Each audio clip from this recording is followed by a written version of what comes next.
So we have to stop to make some joke.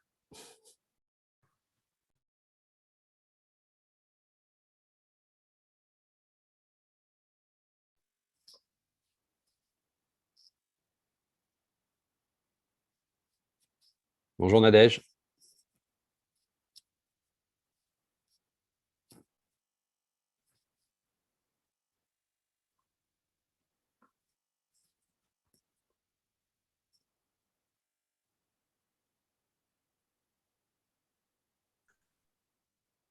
Buongiorno. Buongiorno. Buongiorno a tutti. Buongiorno Pietro. Piacere, Prosper. Nice to meet you, Prosper. Me too. Jean-Luc. Saluti alla Puglia.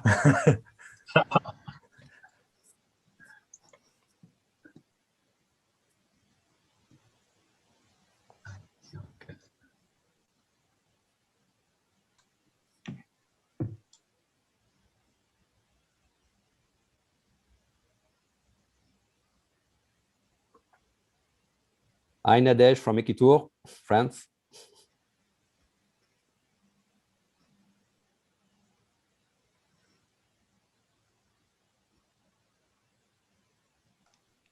Hi everyone.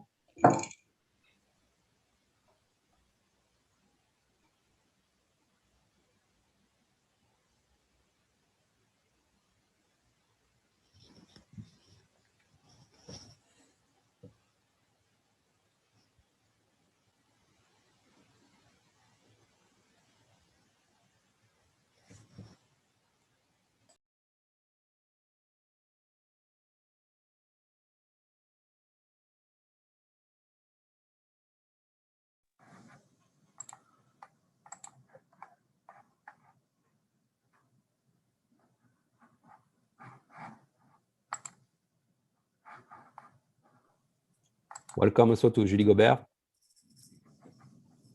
Welcome. Thank you.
So Joao, now we can begin. It's 10 o'clock.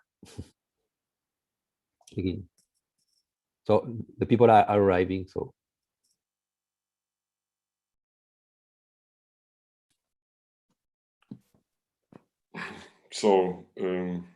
yeah, can we start? right, I think so. Okay. Now, if you want to, because we have a lot of discussion and people, so I think it's important to begin now. Begin now. We will be very precisely. So, well, good morning, everybody. Welcome to this event. It's a pleasure to be here. My name is João Ministro. I'm from Portugal. I'm a small tour operator called Proactive Tour from the south. And it's a pleasure and honor to be involved with this team in this event. Thank you for joining it, and I hope you enjoyed the conference and all the thematics that we will talk about along the next hours.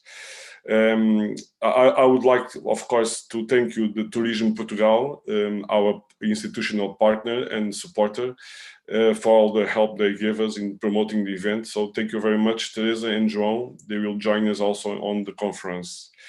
I'm not going to talk much. I will pass the word to my colleagues, just to tell you that the conference will be recorded, so you already know it. So if you have any problem with this, please just say something. And also, just to give you a small word, why we are doing this from Portugal. Well, there are two main reasons why we choose Portugal for starting this event. One, because Portugal in this moment, as you know, it's in the presidency of the European Union. So we took this chance also to have the event starting from here. And also because Portugal, not only Portugal, but also in Europe, but in Portugal in concrete, there is a sustainable tourism plan going on. So it's an interesting example to share. And Teresa Ferreira from the Tourism Portugal will talk a little bit about it. So we took these two things happening, and we decided that this would be the perfect place and to start this event. So thank you for the chance. As you know, there are several specific details and rules about the event, about the time. So we ask you very kindly to not spend so much time so we can have the chance of everybody putting questions.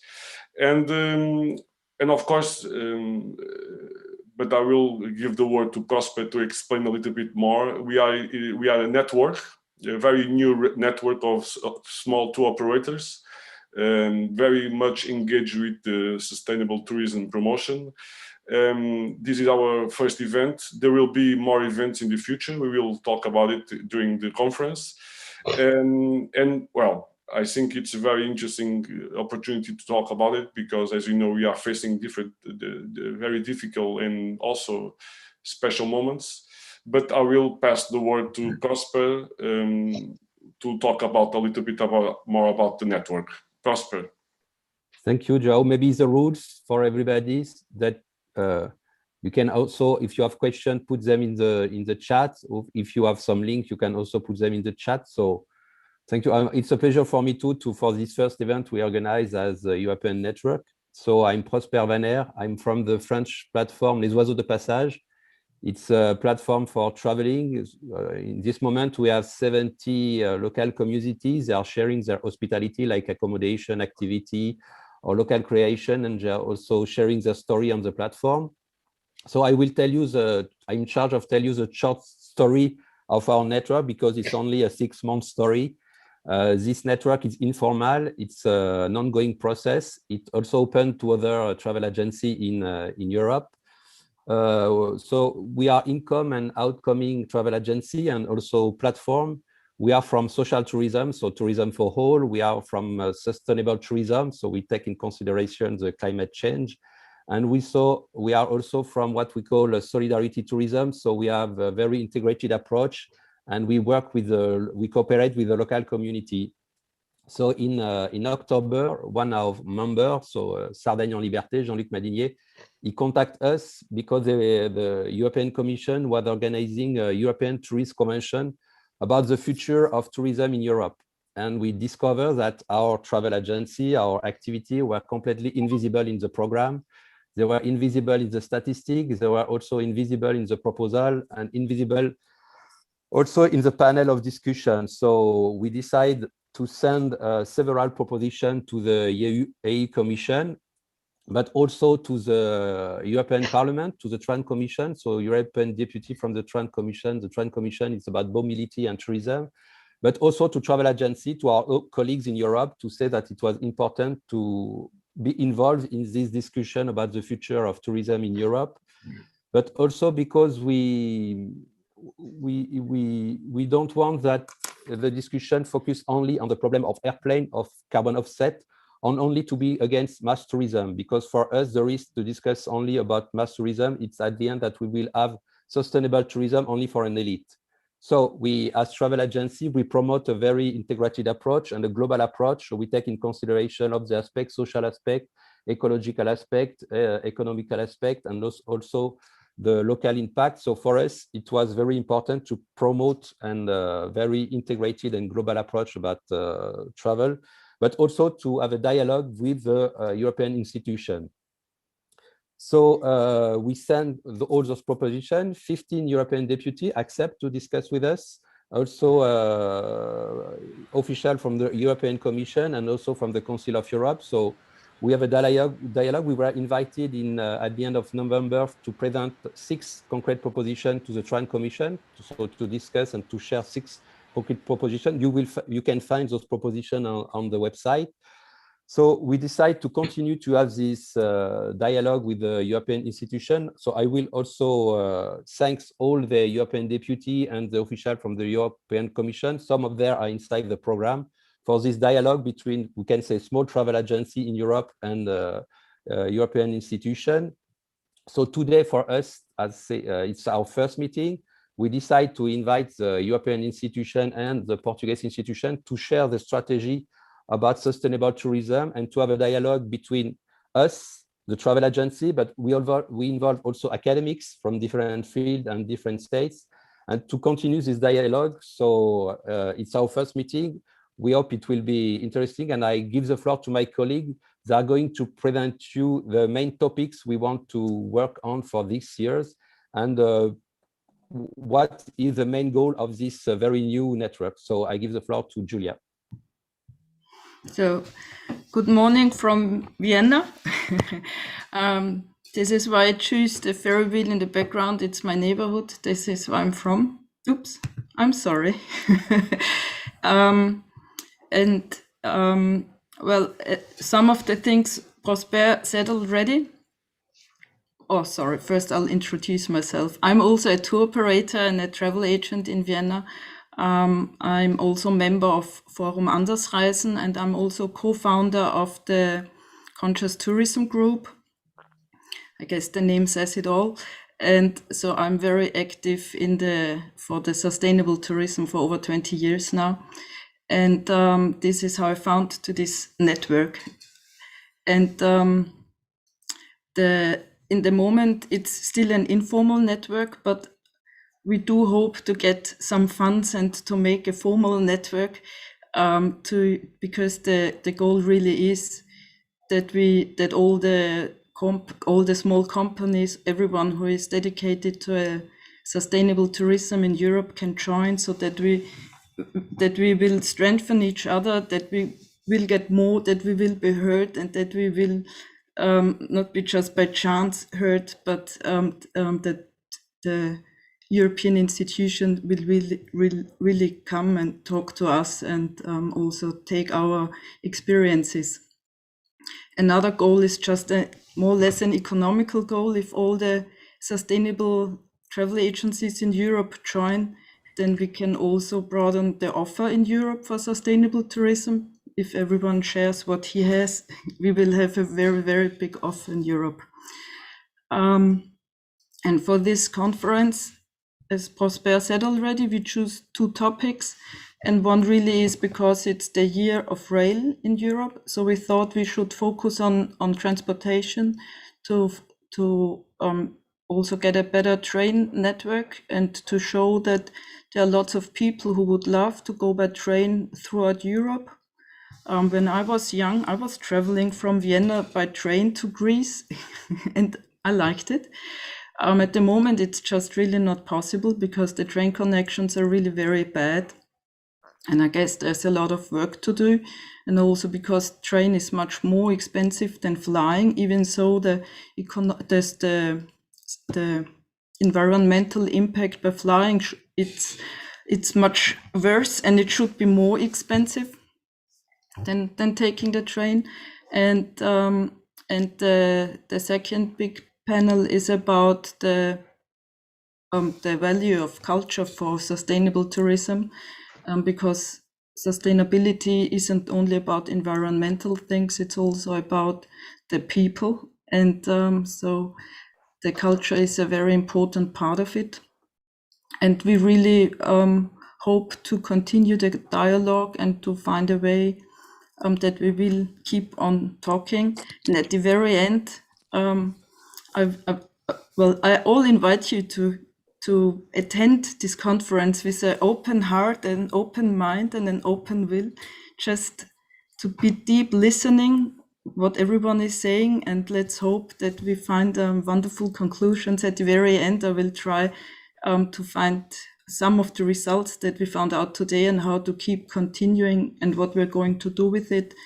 There is for sure one event in September where we will continue this kind of dialogue, but let's see what else comes up. So I wish you from my side a wonderful day, and I give the word to the next one, and it's Petra.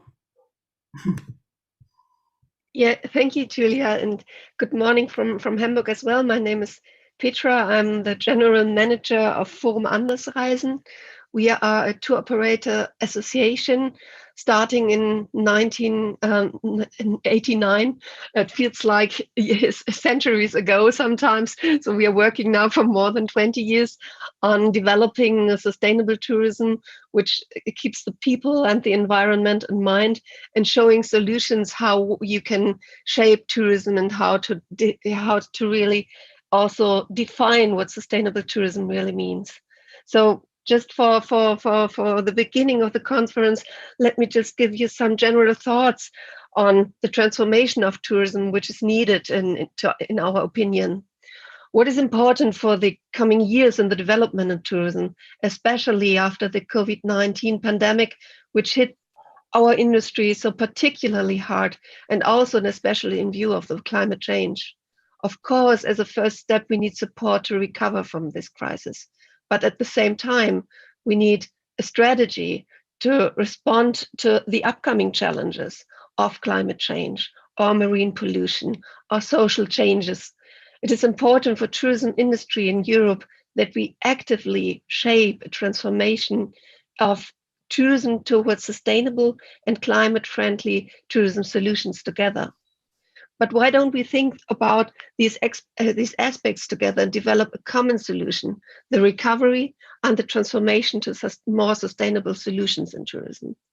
A common European approach that includes mobility as well as fair trade with each other, a careful use of resources, and in particular, keeping the people in mind, because tourism is an industry of people for people.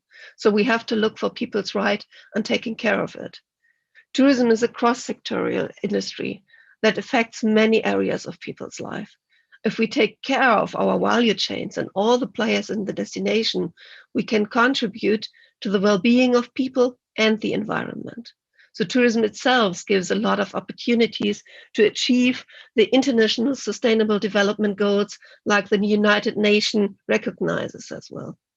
For this, we need first to define a common understanding of what sustainable tourism actually means in order to have an agreed basis to work on, providing guidance for the industry and for the travelers as well, giving more visibility for the existing actors, offers, and solutions in Europe, and having more impact together, as Prosper and Julia said already, and giving our orientation for the travelers how to identify sustainable products and where to find it. This is why it's also important to develop an international accepted and communicated kind of label to identify what constitutes sustainable travel. Actually, we are working on the first step to develop a methodology to evaluate holiday packages in terms of sustainability, which is really a challenge, a big challenge, because there's so many aspects.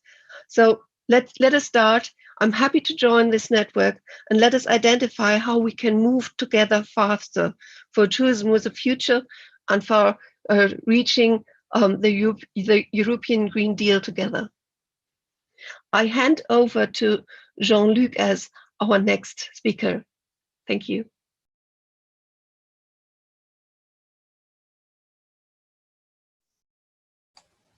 Hello, good morning. Buongiorno a tutti.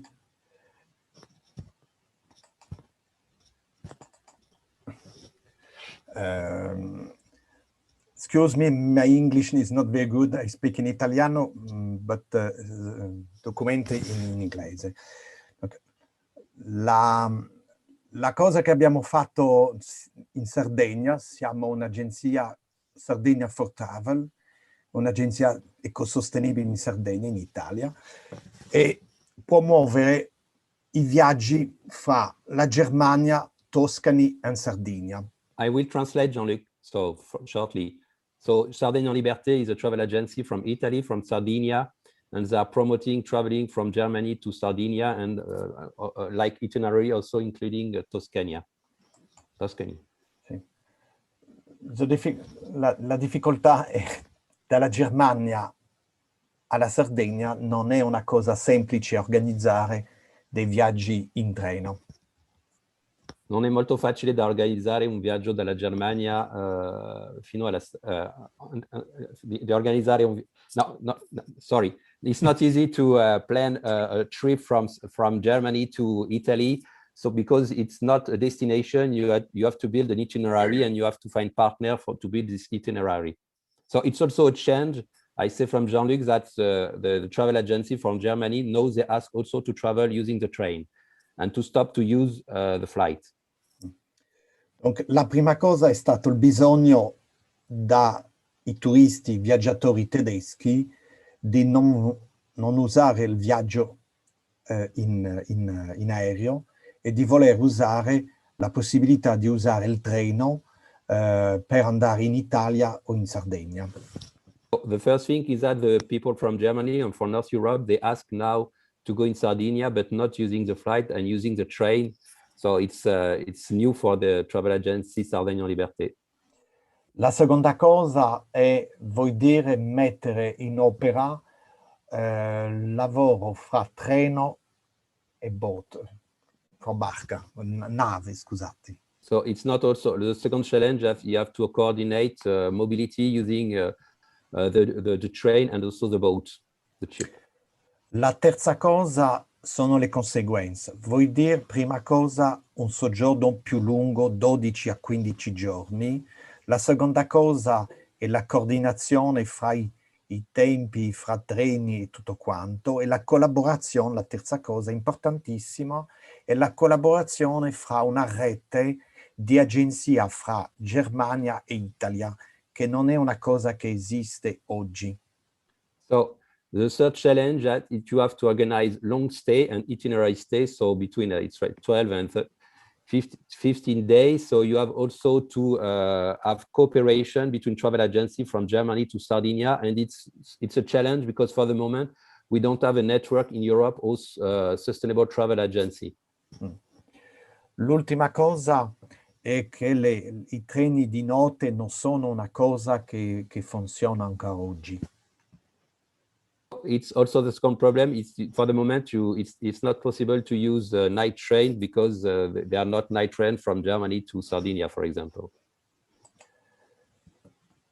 Il risultato di questi viaggi, la prima cosa è la possibilità per dei tedeschi di scoprire la zona oliastra, che è la Blue Zone, dove si vive a più lungo in Europa. The first positive thing is that it still offers the possibility from people from Germany to discover the blue zone. It's the place in Europe, and you have the better long life. La seconda cosa è la possibilità di fare un viaggio sostenibile, non solo nel transfer, ma anche nell'alloggio, nell'attività.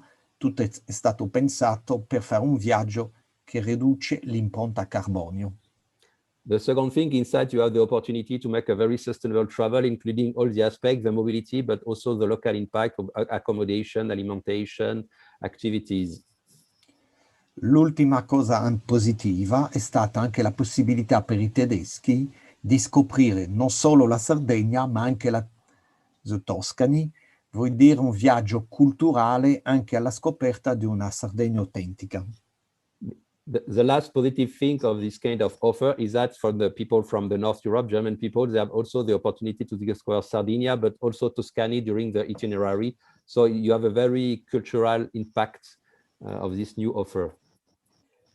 Le difficoltà sono di tre tipi. La prima è sempre la coordinazione fra treno e nave. Le stazioni non sono di treno non sono sempre vicino al porto.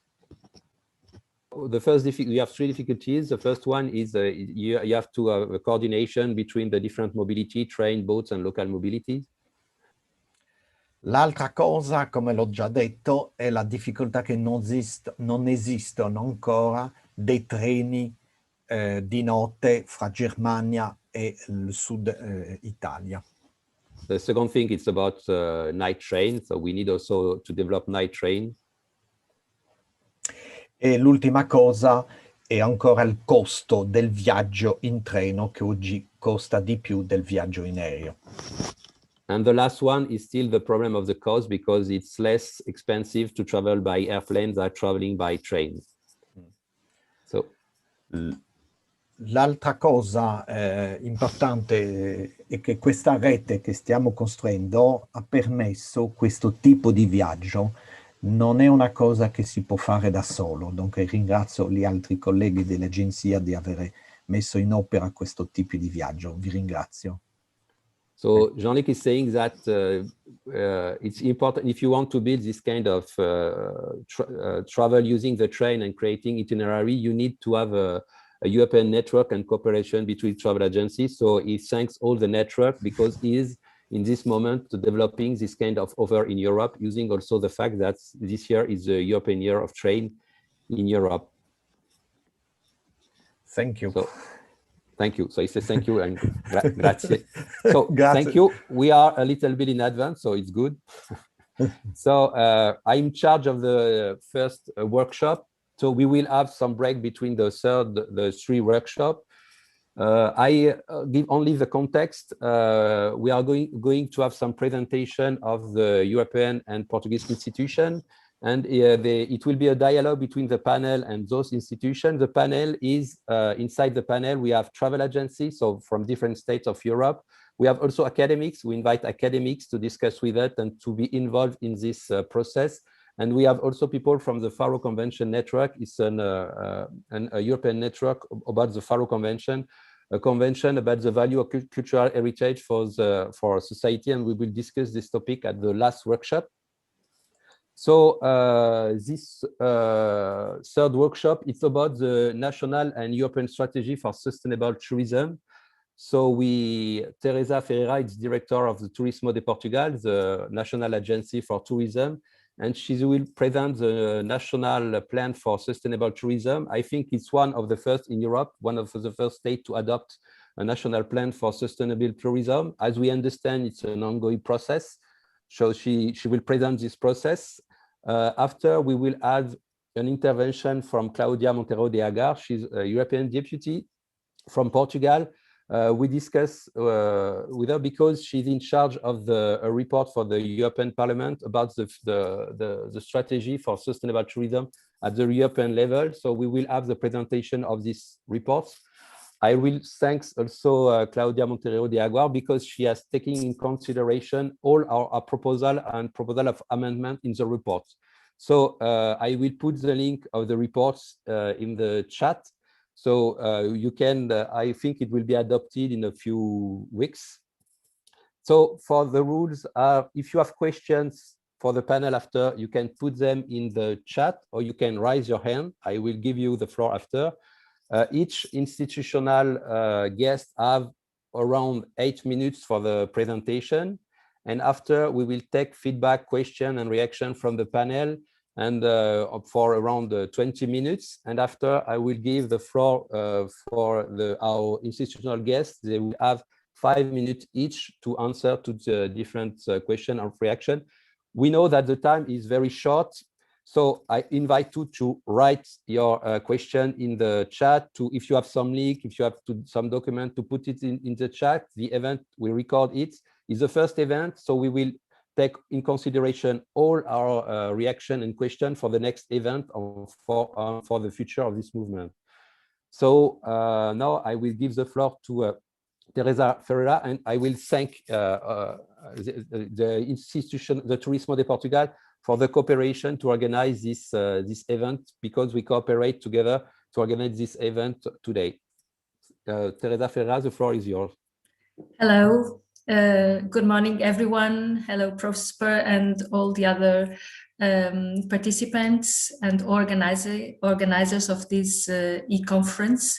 João Ministro already explained why the organizers choose Portugal virtually to do this conference. I will add that for Turismo de Portugal, it's also important to learn and share experiences with other partners. So we thank you to bring us for this event.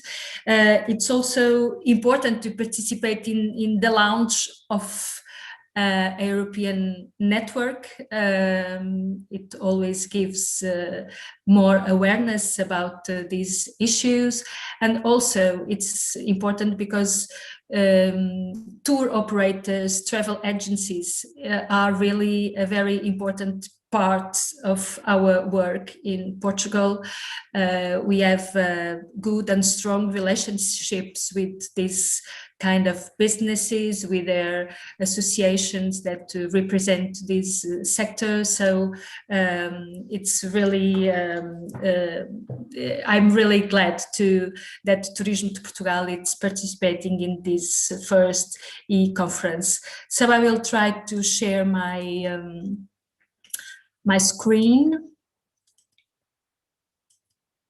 I hope you are already seeing. It's okay. Yes, okay. So I will try to share some what we are doing and some thoughts, some challenges that we also have regarding this issue. And I think it's always important to start with this strong message of our UN Secretary General, António Guterres, that says that tourism can be a force for good in our world, playing a part in protecting our planet and its biodiversity, and celebrating what makes us human, and really discovering places and cultures, connecting with new people. So this is what tourism is about. So for us, it's no doubt that tourism can be a force for good. And as we are living these so challenging days and almost 2 years already, when UNWTO launched at the end of the last year this document regarding the vision for the future tourism, and this statement that sustainability is the new normal, I think this was quite an important moment to be really aware on our mindset, how sustainability is the only way to have a responsible recovery from this situation that we are living. And in fact, as UNWTO says, sustainability must no longer be a niche part of tourism. So it has to be the new norm of every part of our sector. And so this message is really important, and I think it has to be inside of all our plans and our strategies. And really, if we look, all of us know these 17 sustainable goals, and if we look at them organized in these 5 subjects, they are really all related to tourism. So we don't have, as already someone said here, we don't have tourism without people. So it's absolutely important to have people in the territories and in communities living with all the conditions, have the right education, and have a healthy life. So people is really in the center of all our work. Of course, prosperity, because tourism is an economic activity, so it has to bring revenues and benefits for the territories. All the goals regarding planet, because tourism can't live without the natural resources, without a sustainable consumption. Also, it's related to climate changes, and finally, peace and partnerships are also things that are very important to develop tourism activity. So it's no doubt that when we work on tourism, we have to have in mind all these sustainable goals. And of course, and for us is really the straight message. So if we want a better planet, if we really want to work on a better planet, we have to work on a better tourism, and this has to be our compromise. That's why we have launched some years ago, but it's still ongoing, our national strategy for tourism, where we already have this topic in mind. As I told you, tourism has to be a force for good. So this is the message that we want to share with our stakeholders in the tourism sector. We have a special focus on people, in these 3 types of people. So people who work in tourism, we have to have qualified people that work in tourism.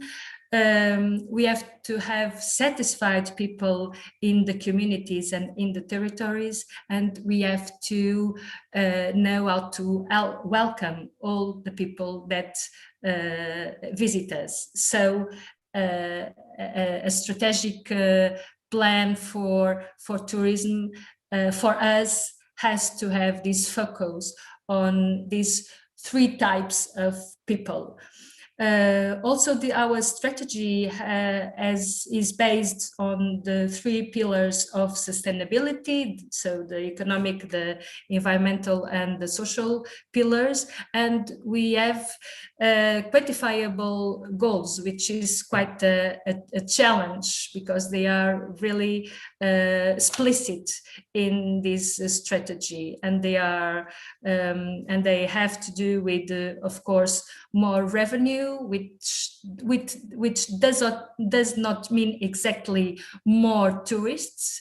It has also to do with more qualifications for our professionals in the tourism sector.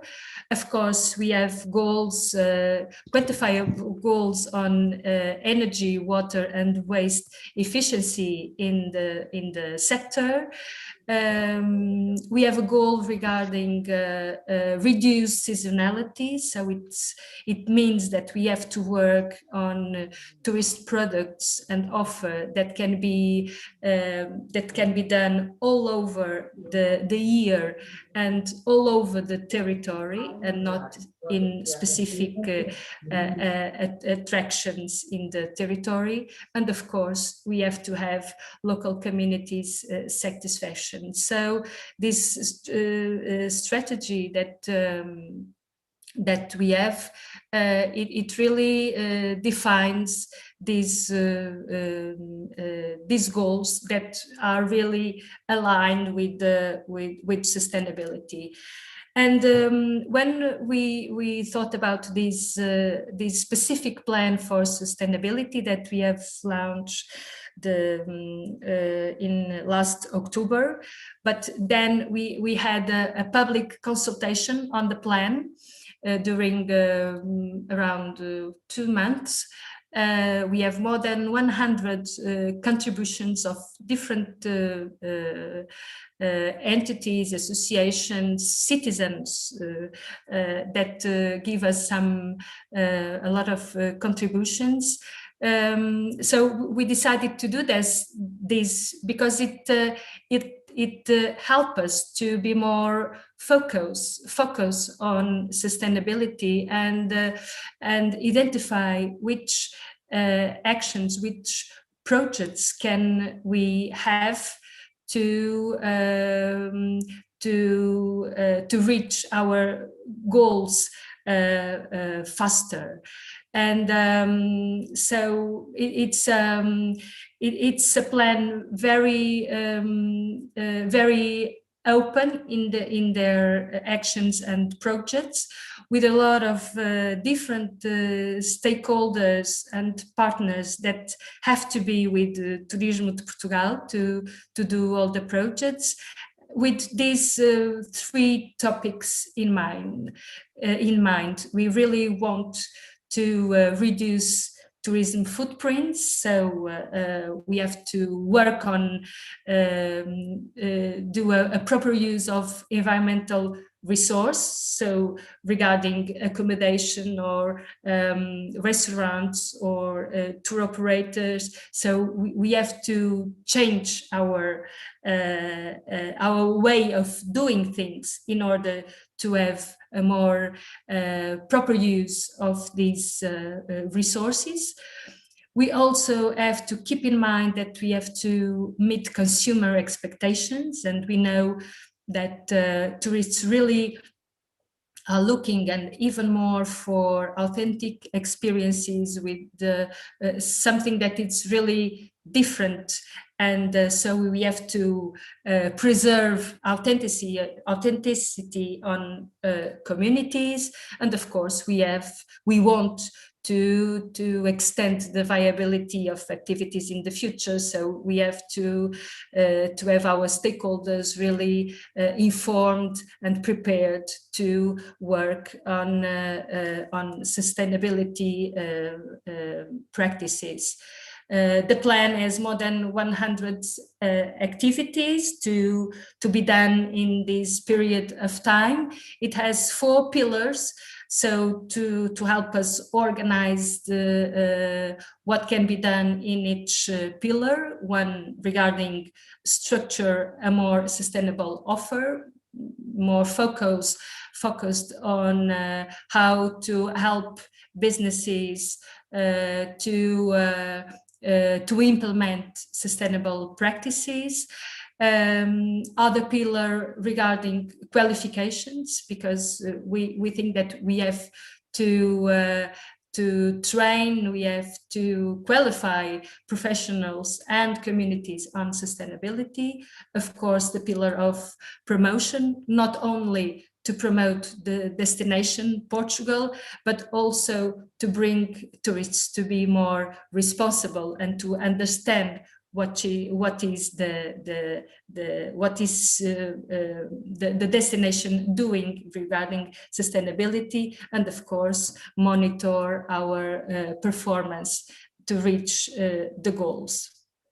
And so, just to conclude, I just had here some challenges, I think there are a lot of challenges, of course.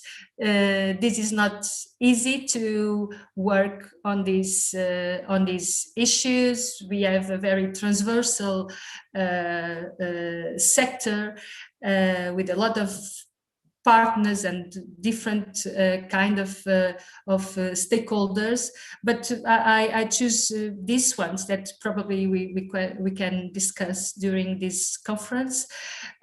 So we think that it's really important to have the right tools to engage businesses and to support them towards sustainability. So we have to really try to explain how important it is to have these sustainable practices, and how can we help them doing these implementing these practices.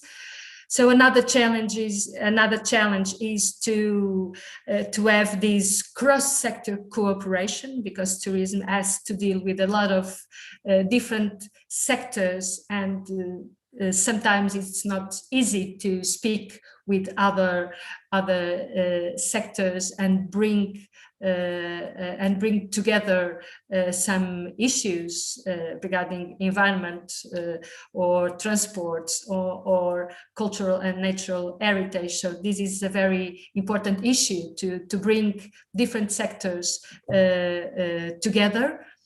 Also, this challenge of European policy and national policy. So we have to be really coordinate, because there are a lot of new legislation that will come because, for example, because of the Green Deal, and it means that the national policies, they have to adapt European policies. Some things are going to be mandatory, so we have to be really coordinate to implement all these policies regarding sustainability.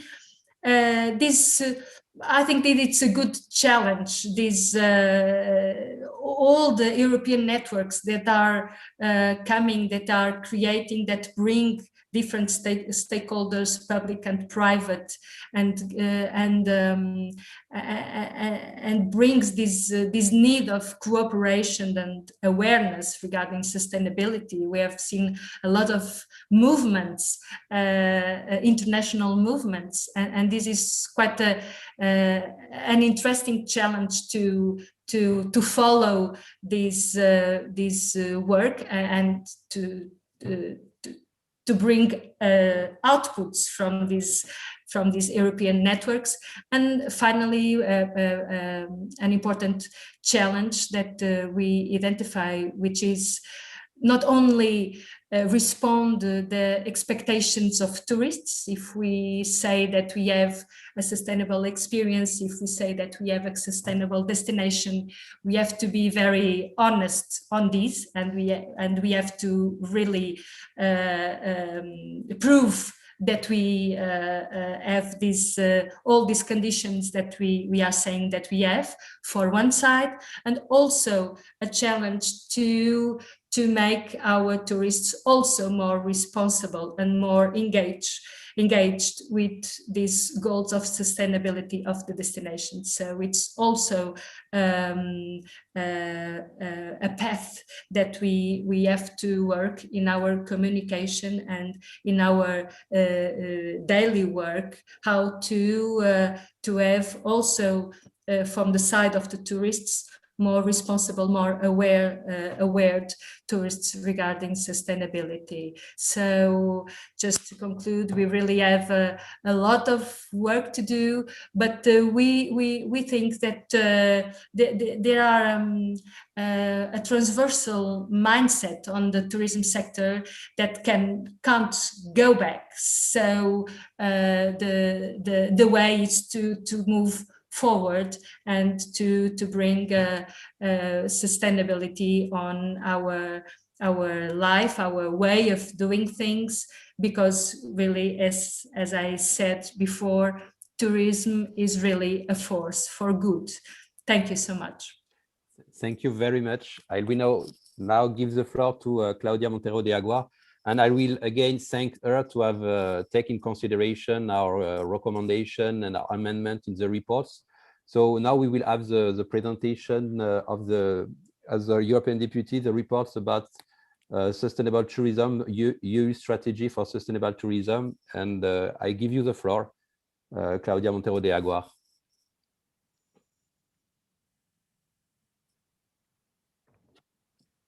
Good morning. Good morning.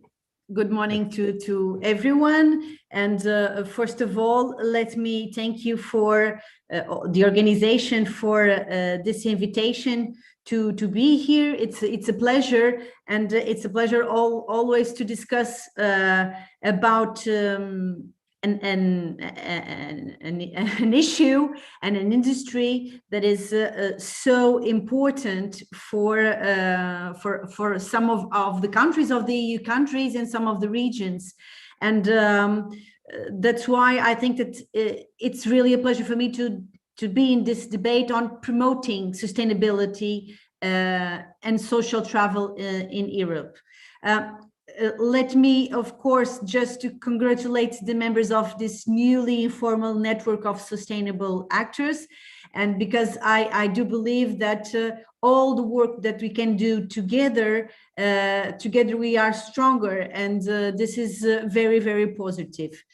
Well, regarding to the report that we had approved on in the European Parliament, that is to establish an EU strategy for sustainable tourism. It was last March that we approved it. I just wanted to share with you some of the guidelines that were in the center of the building of this report. First of all, we understood that it was crucial to rebuild the industry with pandemic response plans. This is crucial, and it will be urgent to do this. Then another pillar, it's refocusing governance policy within the framework of the Union. This is important to make the Union understand how this industry makes the difference in all the economies, different economies of the EU. Then we add another pillar regarding the strengthening of the industry and giving some initiatives for sustainable, responsible, and smart tourism. And the last but not less important is planning the future. How can we plan the future of the industry, having huge challenges ahead, but promoting the changes that will need to take place, and to understand how it will be the demand and the offer side. So these were the main pillars when we constructed this report. Well, just to share with you some of the items that are here in this report, or some of the concerns. First of all, we asked for EU-level coordination on travel restrictions, on hygiene and health protocols. And this, from since of the beginning of the pandemic crisis, we asked the European Commission to launch this coordination between member states. So we ask for test protocols at departures with rapid tests and affordable. And this is a question that is nowadays still remains actual. I think that instead of just speaking about the certificate, the digital certificate, the green certificate, we need also to look on this testing protocols and the testing to be affordable. This could be a really good answer from the side of the Union. So we ask for testing protocols, and instead of quarantine and self-isolation, we ask for a minimum number of days, which should be harmonized throughout the Union. Also, the same uniform criteria for non-essential travel could be adapted at the external borders of the EU.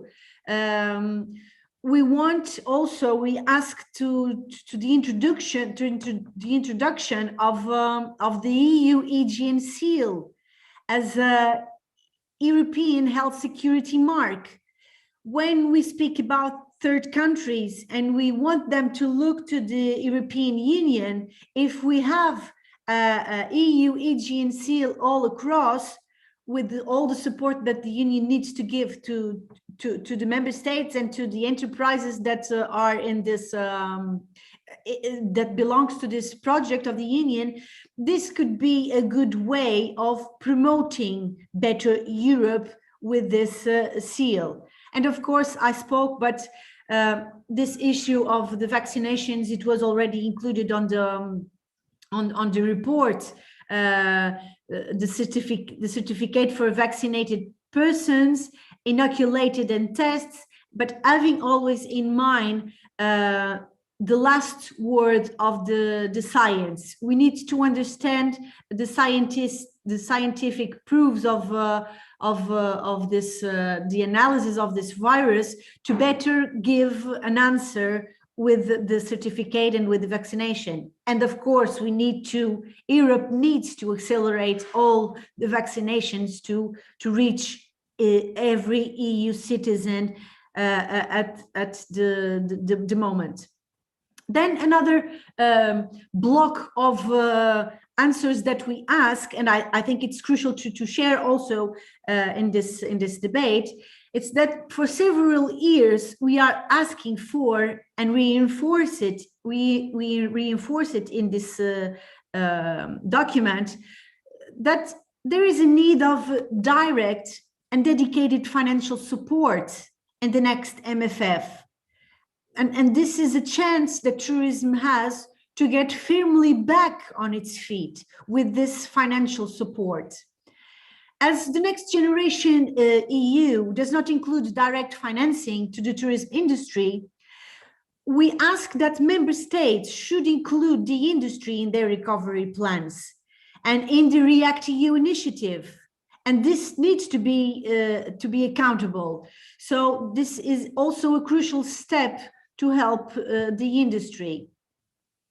We also called on the European Commission to set up a European agency for tourism in the next MFF, or to devise a short-term solution by creating a tourism department in one of the existing agencies that we have. In particular, why not in the Executive Agency for SMEs, EASMA, or the upcoming Health and Digital Executive Agency. This is something that I would like to share with you. At least for 7 years that my group and we are asking for an agency and a budgetary line for the support of the industry. Some of the answers from the side of the Commission are always that, no, these are competencies of the member state. We need to respect the sovereignty of the member state. Of course, we need that. But also this is not a competence of the EU. But this pandemic crisis came to show us that maybe we need to swift, because also health is not a competency of EU. And nowadays we are already showing an Health and Digital Executive Agency, one more agency. So if we have this capability of creating a new agency for health, why not creating a new agency for tourism? Because it represents a huge percentage of the not only the EU GDP, but also the member states' GDP, some of them dependent on tourism. So for us, this is crucial, and something that we would like to have the support of all stakeholders if agreed, because together we have more potential to make understand the Commission. Then just to show other items that we have on coastal and maritime tourism, we commend the Commission for its work on their 14 actions which made up the strategy for coastal and maritime tourism, and we asked them to present results.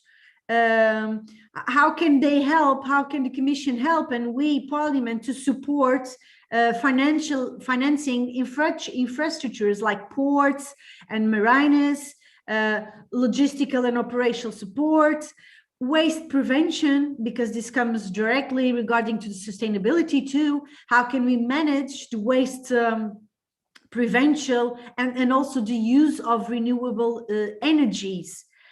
Of course, that this needs to be between an agreement between the Commission and member states, but we need to support also this segment of coastal and maritime tourism and support the cruise industries, because they also have been severely damaged by COVID-19 pandemic. And if they are appointed as big polluters, and if we have metrics and goals within the agenda of the Green Deal, we need to make the support, create the support for these industries. I spoke about cruise ship, but we can relate it to the aviation, to trains, to all hubs and to all modes of transport.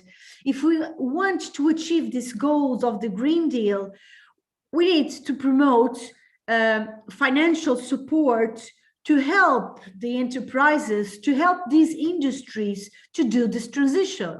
And it's a double transition. It is a transition to true digitalization, but it's also a transition to sustainability. So these two, we need to create conditions, not only launching taxes to make them stop what they are doing. No, we need to create balanced answers for these industries. And then speaking about sustainability a little bit more, we also in this report focus on the elements regarding sustainable but also social aspects of the tourism. So on the report we strengthen all the industries on these initiatives for sustainable, responsible and smart tourism, align, as I said, with the Green Deal and with the digital agenda. So according to the UNWTO, sustainable tourism should take account of current and future economic, social and environmental impacts. So for that, we need to address the needs of visitors to the industry. Tourism and travel industry creates an ecological footprint worldwide. So this needs to be accountable. And for us to act wisely, there is a need of acknowledge exactly the percentage of emissions of the sector. We cannot only say that the industry had a huge footprint if we don't know the metrics and what is the percentage of the emissions. So we do understand, and we point on the report, that there is a lack of accurate quantitative and also qualitative metric data on the effect of tourism on sustainability. And this also, in a certain way, does not give us, to the decision makers, and also to the private and public sectors, we need this data. Data nowadays is creating value to all of this ecosystem. So we need this data to better analyze how can the decision makers take their positions. Just also on this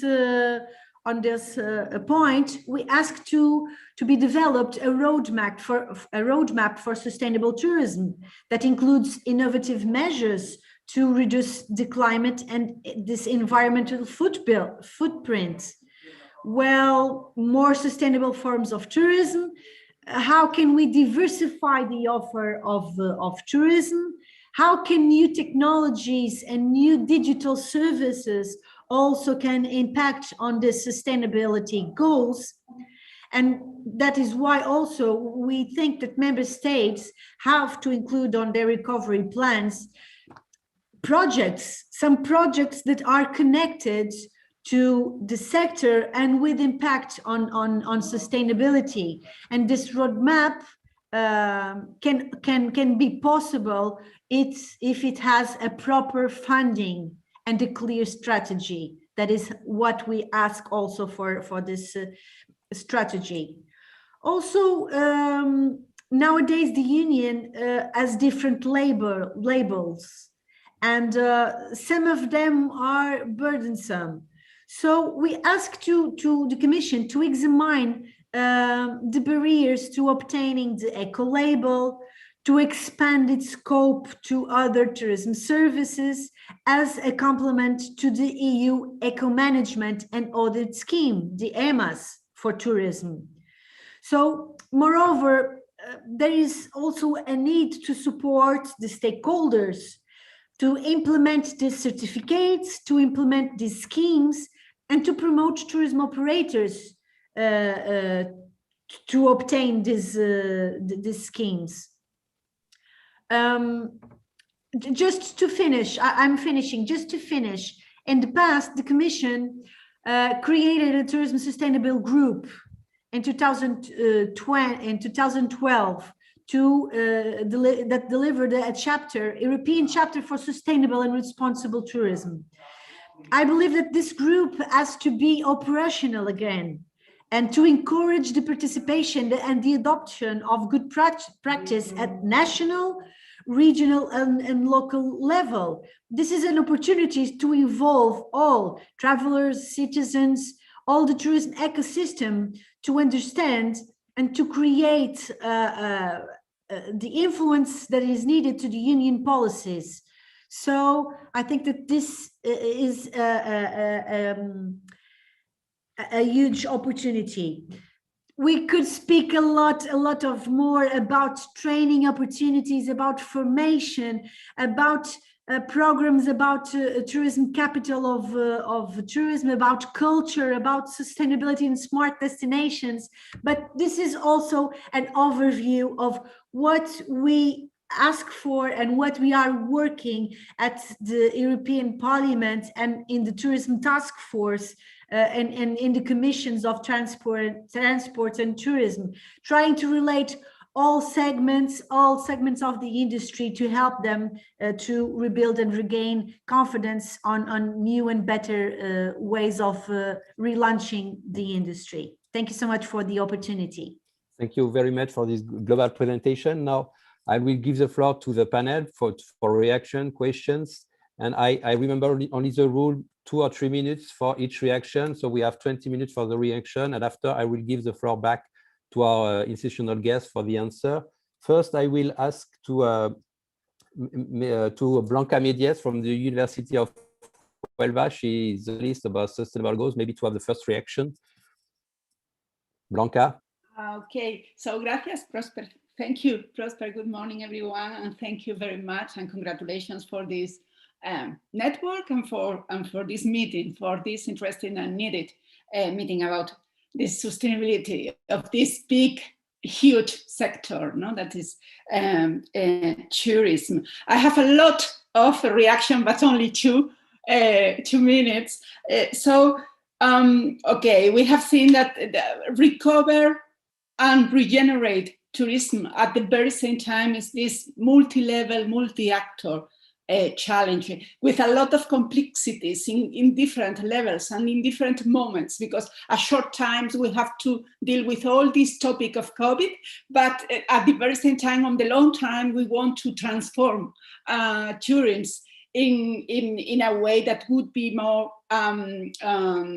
integrate with nature and with people in the territories. So, of course, this is a complex, really a wicked problem, but at the very same time, we have this opportunity as well.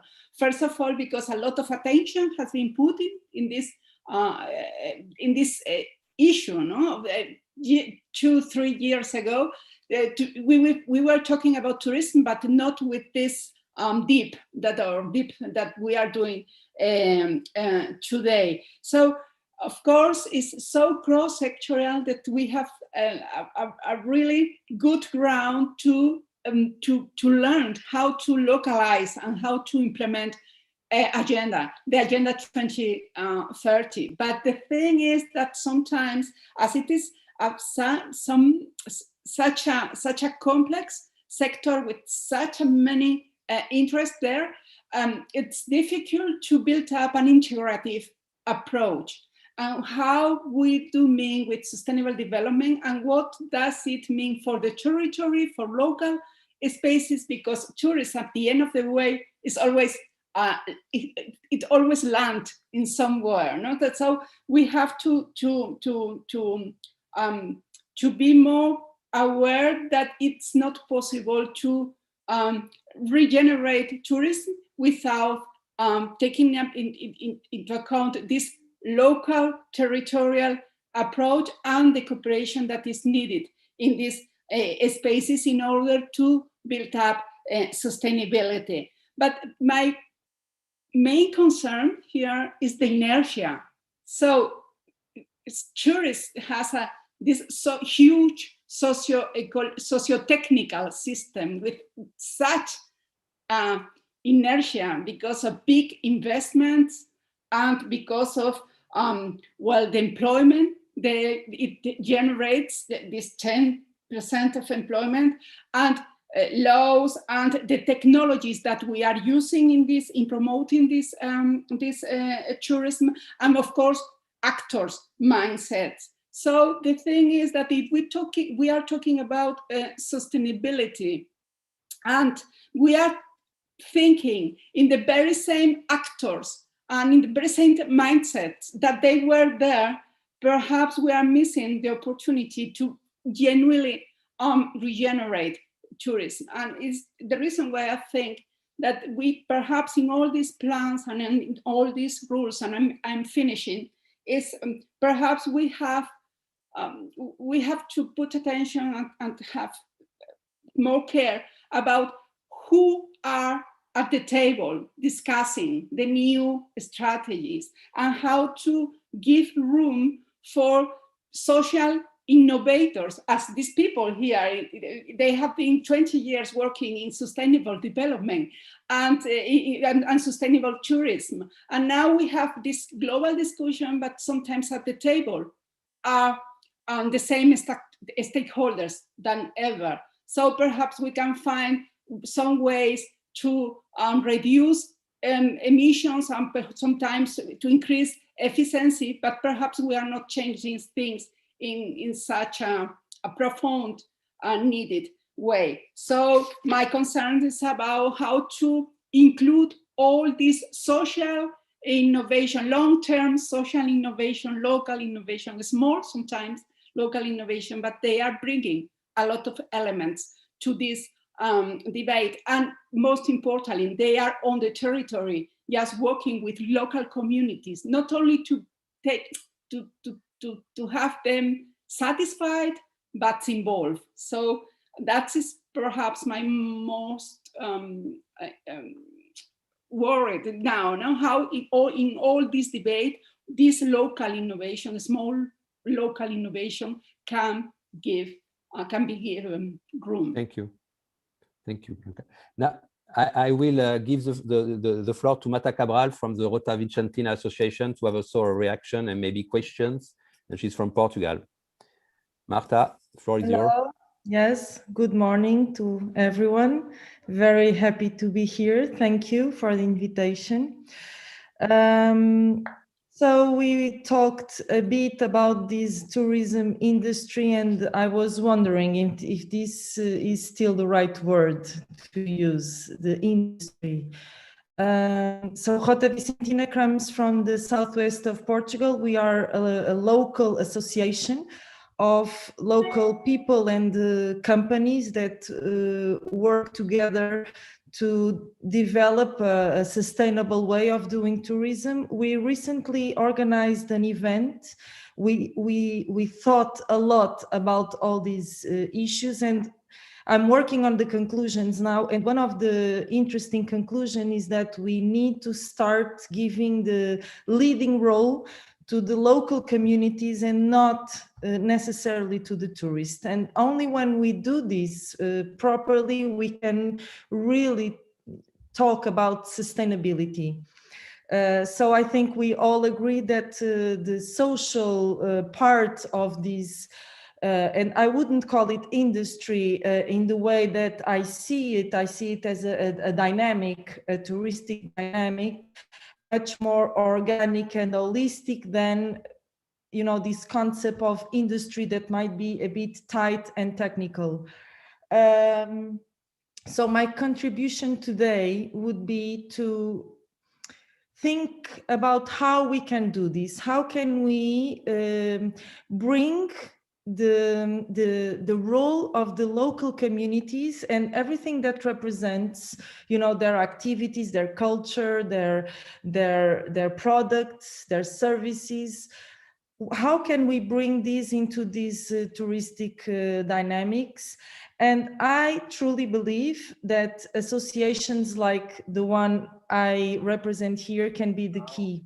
So when we talk about local associations and local networks that are truly open to the community and truly working on what is needed, what is tricky, what is the good opportunities, what are the problems, discussing with public entities, fighting sometimes, fighting each other, but, you know, trying to find the solutions.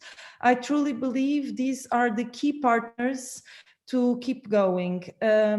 Recently, Turismo de Portugal organized a meeting. Teresa was not there, Carla Simões was, between several networks like Rota Vicentina in Portugal, I don't know, 15 or something. It was the first time we did it. And actually in this event, we talked about how important this would be, and more or less as a coincidence, this happened just a few days later. And I felt, I mean, we discussed exactly this, how important it is for all these local groups to get together to discuss their common issues, their differences, what one has already worked better and the other one still is fighting, or, you know, cooperate, think together, lobby together, not only in a national level, but also European level. So what I would like to say is that we all felt so happy that, you know, it was just a Zoom meeting, but it was so important to understand that your fight is not your own fight. Everyone more or less is fighting the same, and how getting together can be important. And just to finish, maybe we can really start doing this in a larger scale. So, you know, local, regional, national, European. So thank you so much for the invitation. I hope from this meeting on, this will be a reality, because this really is the key point to represent the local interests in all the touristic dynamics and economy. Thank you. Thank you very much, Marta Cabral. Now, I will give the floor to Ivana Violik. She's an academic and she works on this topic, tourism, sustainability, and she also an inhabitant in Serbia. And so the floor is yours, Ivana. Thank you very much, Prosper. Hello, everyone. I was enjoying your presentations and talks, and I would just like to reflect and to follow up the Marta's comment on tourism industry. And we are so becoming used to this word, and on the European tourism policy level, tourism is an industry, is a means to increase GDP, is an economic sector. And I think that really we should step up from these words, this context, and think about tourism as something that is more a system, more something that is close to human. But I'm also encouraged. I was listening to presentations, and before, until 5 years ago, when we would talk on policy level, European policy level, tourism, the words that were connected to tourism is like growth, development, increase of number of tourists, number of accommodation, because this is what it meant to develop tourism. And now I am encouraged and I'm happy to hear the new words entering this discourse, and this is care, human touch, well-being, localness, local, and this is something that is really fresh in this area. And also this talking about local involvement, bottom up. It is important that locals go into decision making, but also this network for European network for sustainable travel is a path how actually to hear the voices of the ones who are dealing with the locals, who feel the impulse, who create the offer in a more responsible and more sensitive way. So I think things are changing, and we are now catching this wave of new thinking, of encouraging, and of hearing multiple voices. So this is just my intervention, and thank you very much. It's a good meeting. Thank you very much, Ivana. Also, we have also a question from Cara Biosi from the University of Padova. If you want to take the floor. And after, I will give the floor back to the two institutional guests. If you have some question, you can raise your hand for the panel. So, Chiara?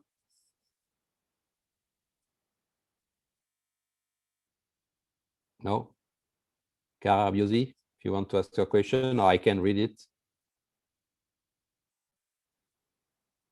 So the question was the comments also about from Chiara Biosi from the University of Padua. She's working on mobility and tourism, and she was also asking who is on the table. The point of Blanca Medias for her it was very important.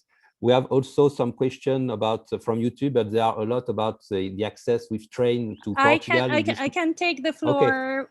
Okay. Thank you, Chiara. Go. Yeah. Chiara, the floor is yours. No, we are not.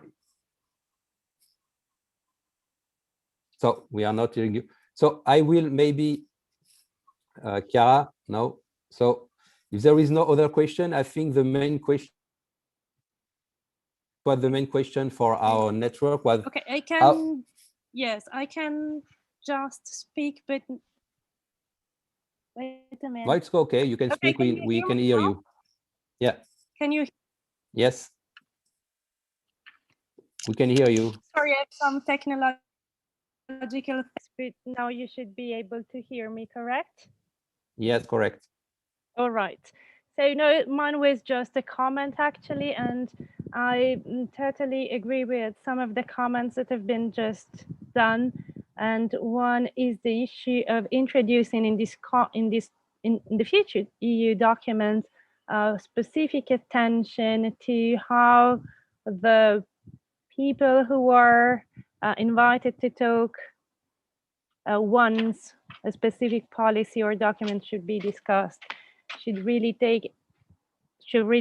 be done with major care in order to take into consideration the power imbalances among certain actors within the tourism sphere or arena.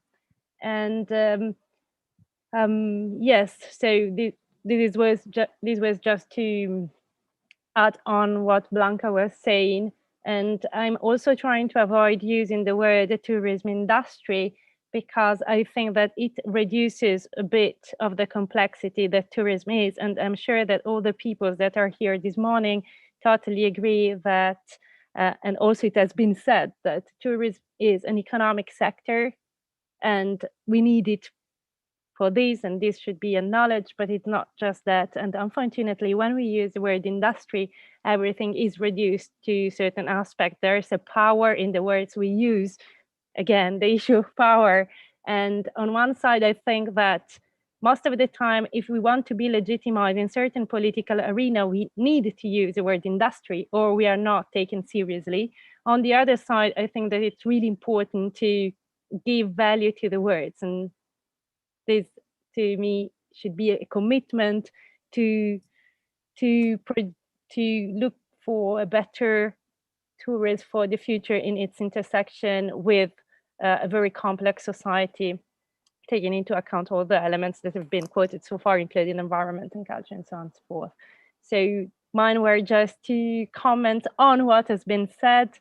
And also maybe my third one is, again, connected with the issue of power and how much the EU tries to take care, again, using a word that has been used, for the fact that the voice of some very motivated stakeholder, as the ones that are here at the moment, and that are also the stakeholders that have worked for decades on the sustainable goals, really, how can their voices be heard in front of other voices of actors that here are not represented? And I mean the big actors of a tourism industry that are not here indeed, and that by the end of the day are the ones that makes always their voice heard more.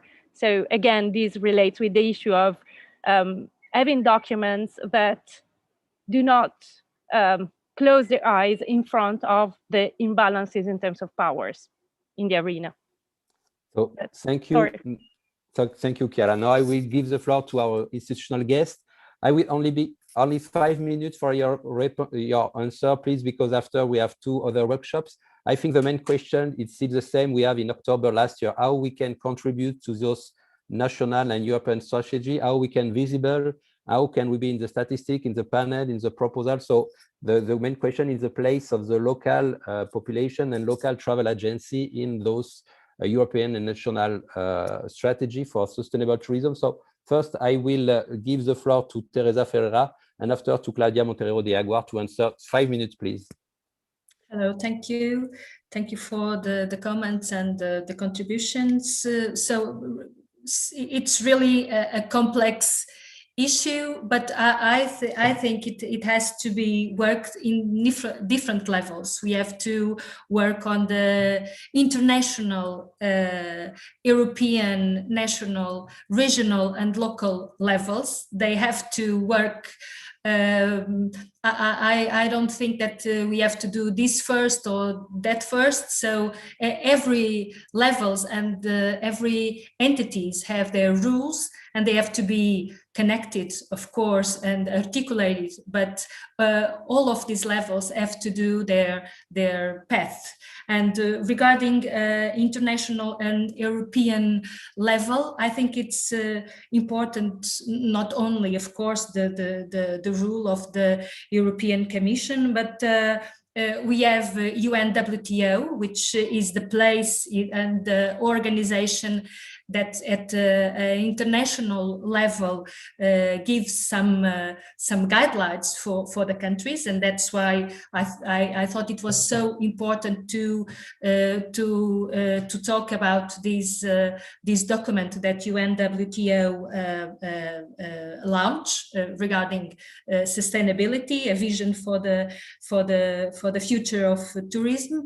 We also have European Travel Commission, which is a network of national authorities of tourism, which that works for some years and has a lot of outputs and a lot of work that it's really important and interesting for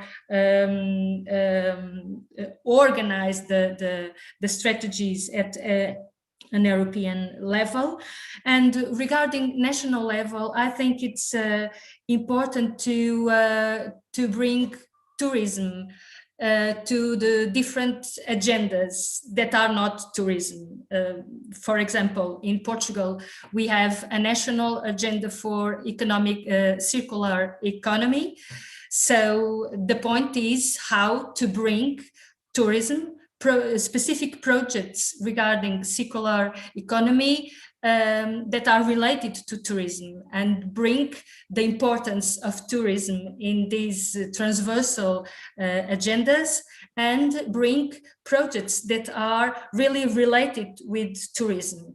Or, for example, we have a national, a Portuguese pact, a national pact for plastics, to this issue regarding reduce and eliminate plastic, which is also a strategy, a European strategy. So the rule of a national authority is to bring tourism to this issue. So we can discuss not only to give the tourism sector the training, the knowledge regarding the subjects, but also to bring the needs and the specificity of tourism in these agendas. So I think this is quite important to put tourism in different levels and different agendas, because we really are transversal to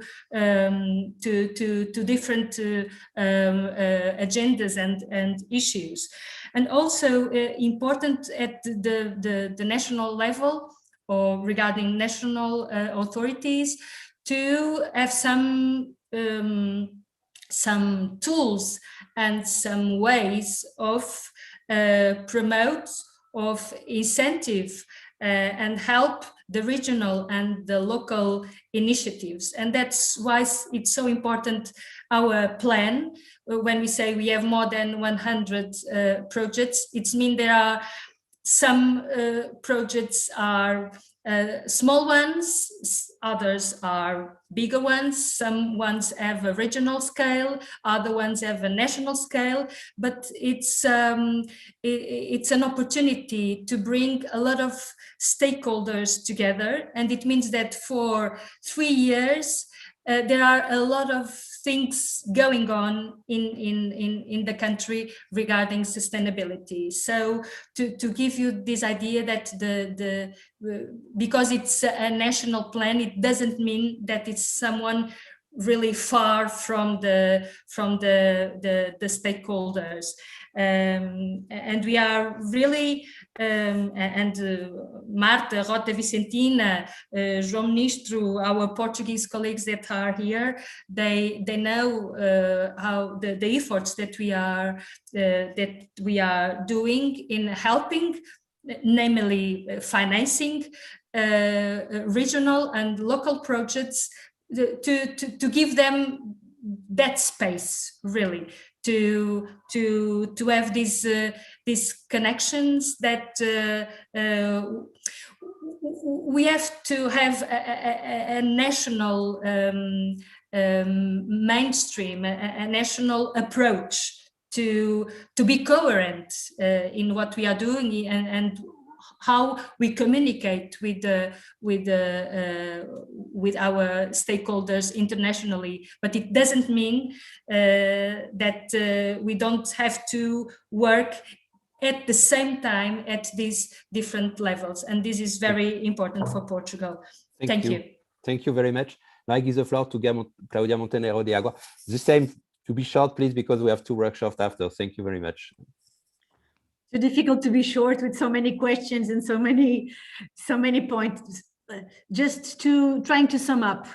I do understand your point of view because you are especially related to the sustainability. I do understand the question of treating the sector as an industry, but we cannot just stop saying that when tourism is growth, it's our enterprises, 90% of the composition of the tourism sector are small and medium enterprises. So we need to understand that those enterprises also bring projects and give opportunities of work.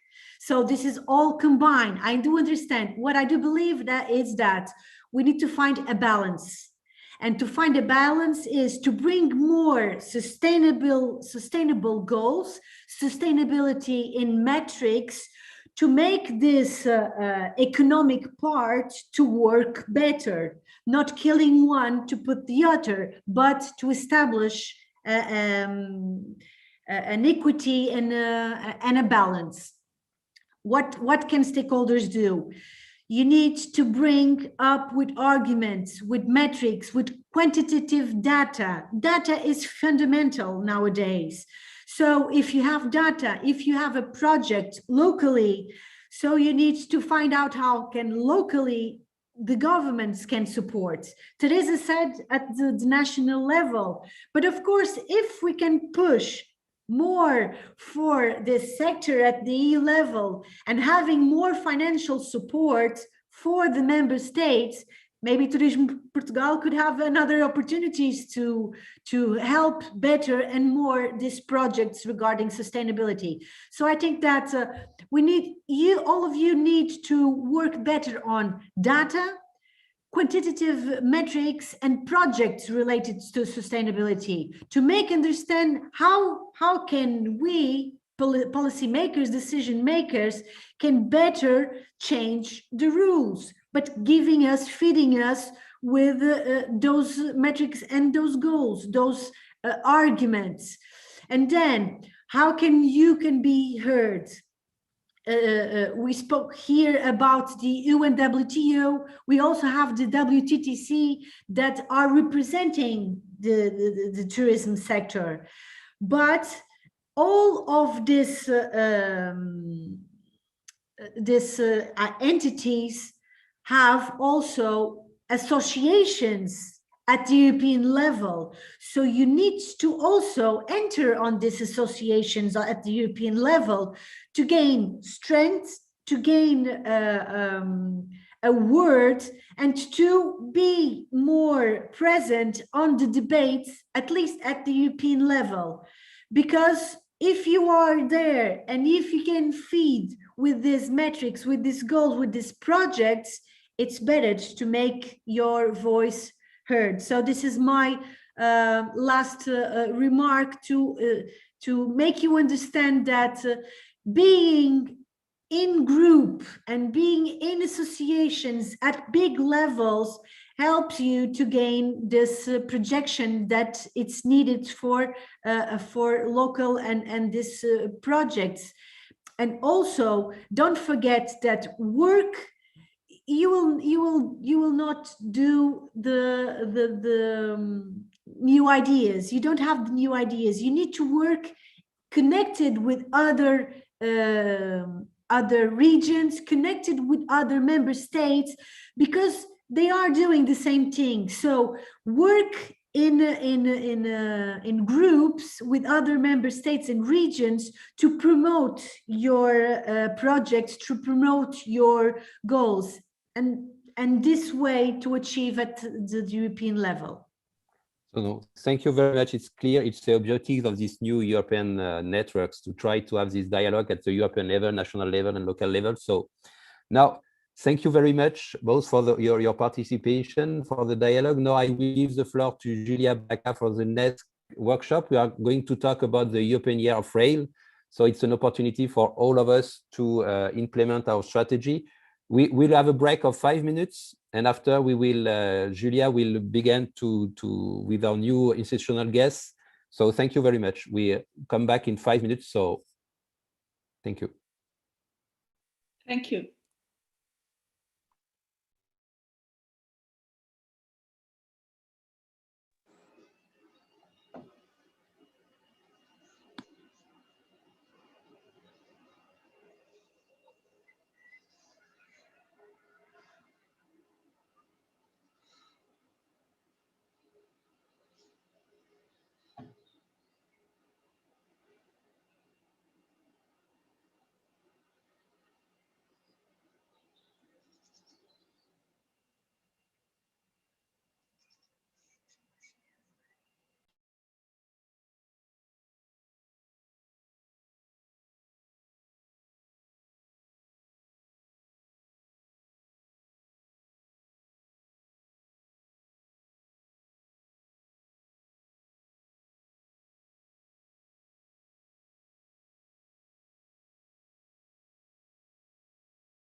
I will only welcome Anna de Parlé and Gilles Kerr because we are doing a little break, and in 1 minute it will be Julia who is going to manage a second workshop.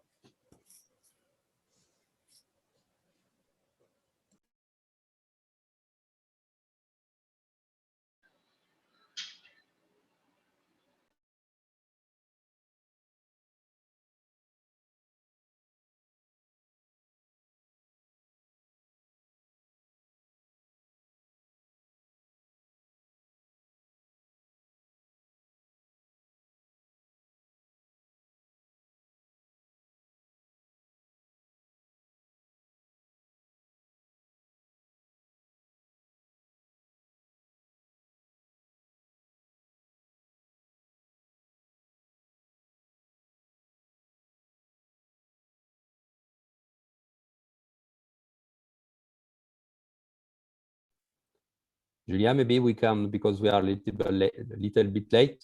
No? We can start the second workshop.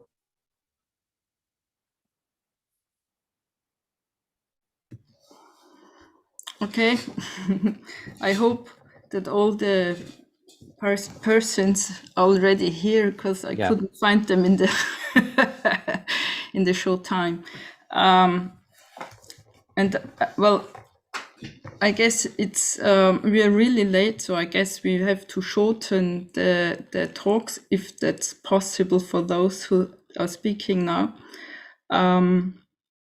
We are now talking about the European Year of Rail, and I will to make it short, I will just pass the words over to Anna de Parlé-Grünenberg. She's also a European deputy, and she's the president of the European Year of Rail. And if there is something important to say about yourself, maybe you can also shortly introduce yourself. Yes, of course. Pleased to be here. My name is Anna de Parlé-Grünenberg, so I'm a member of the parliament since 2019. And thank you very much for your invitation to this network meeting and opening the discussion. It's a pleasure for me as a rapporteur. That's how we say that when we are in charge of a file in the European Parliament. So as a rapporteur of the European Year of Rail 2021, to introduce you to my vision. With the European Year of Rail 2021 that supports the European Green Deal, we want to enable change towards a sustainable future. And it had been launched on the 29th of March. Many events and activities such as the Trans-European Express will follow. And despite the still ongoing pandemic that is challenging not only the European Year of Rail, of course, but also all sector and especially the tourism sector. We want to start the change right now and use this time to transform our economies, our transport systems, our ways to travel toward a greener, socially and decarbonized future. Therefore, we need initiatives and networks such as this network meeting. You can be seen as a pioneers and change makers. I want to congratulate you. I'm sure that together we can make the change, and I would like to take you with me on a journey to share you my vision as such the world could look like. So we can imagine it's spring 2031, so in 10 years, and I am in a train from Stuttgart to Paris, and through the window I can admire the coming back of life, the blossom of the trees, the green countryside, a wonderful spectacle like every year. And I am traveling in this vision I want to share to Portugal, to the Arabida Natural Park, close to Lisbon. I don't really know what to expect about this journey, but I'm always keen on discovering new aspects of transformation of our mobility and new place on this planet. I decided to travel by my preferred method, by train and by e-bike. So I didn't know if it would be easier to rent an e-bike at the mobility hub arriving at Lisbon, or if it should take my own one on board with me. But I could look in the international mobility application, and I could see that on the train to Paris and also on the night train to Lisbon, there would be enough space for my e-bike, and so I decided to take it with me. Since today, in 2031, it is now really easy to ride off and on the trains, and there are special luggage facilities. It's a real pleasure to travel with the own bike. And also our mentality has changed a lot. Taking the train, the night train, became an easy, accessible and comfortable way to travel and to reach all destinations across Europe. After a train to Paris and a night train to Paris-Lisbon, I finally reached Lisbon, drop off the train and use my bike to reach the natural park Arabida, where I am welcomed with a remarkable hospitality and I can discover the beauty of nature. Tourists curious about adventure can enjoy the flourishing landscapes in harmony with animal welfare and the natural regeneration of the soil, diverse and healthy forests that are partly wild and well preserved. They can encounter the hospitality of locals and other tourists, discovering new places and new ways of life. The local and sustainable tourism is organized by the community and supported by the digital transformation. Here, the principle of public money for public good is lived. So public subsidies and grants from the EU, the national government, the local politics flow in that direction to support local and sustainable businesses, including ecotourism. The economy of the well-being is widely implemented. Everyone, including the local tourism, contributes to implement the Green Deal at a local level. Tourist agencies, the farmers, the gastronomy, to name some of them. And how? By protecting and respecting natural landscapes and forestry and forests that are able to regenerate themselves. By promoting women and men equally and by offering, for example, for refugees, an apprenticeship in their company. By being climate neutral in production and services provided. And finally, by proceeding an ethical assessment of their common good contribution of their company. It will allow the sustainable tourism to flourish in the future. So I want to take back you to the year of rail, to this year, 2021. So it's a great honor for me to be the rapporteur of the European Year of Rail. The responses and creative ideas has been overwhelming and the expectations are high, but it's difficult in this time of pandemic to make that true because we wanted to promote the Year of Rail with a lot of people and a lot of meetings. To sum up, I can offer you today to use the opportunity of the Year of Rail to make the change happen. We have tools that lead us in this direction. The European Year of Rail, even if under the ongoing pandemic, it certainly won't be easy, we can start the change now. That's why, together with rail associations, we are calling to extend the European Year of Rail till the end of 2022. So to make the period a little bit longer where you can join with your projects.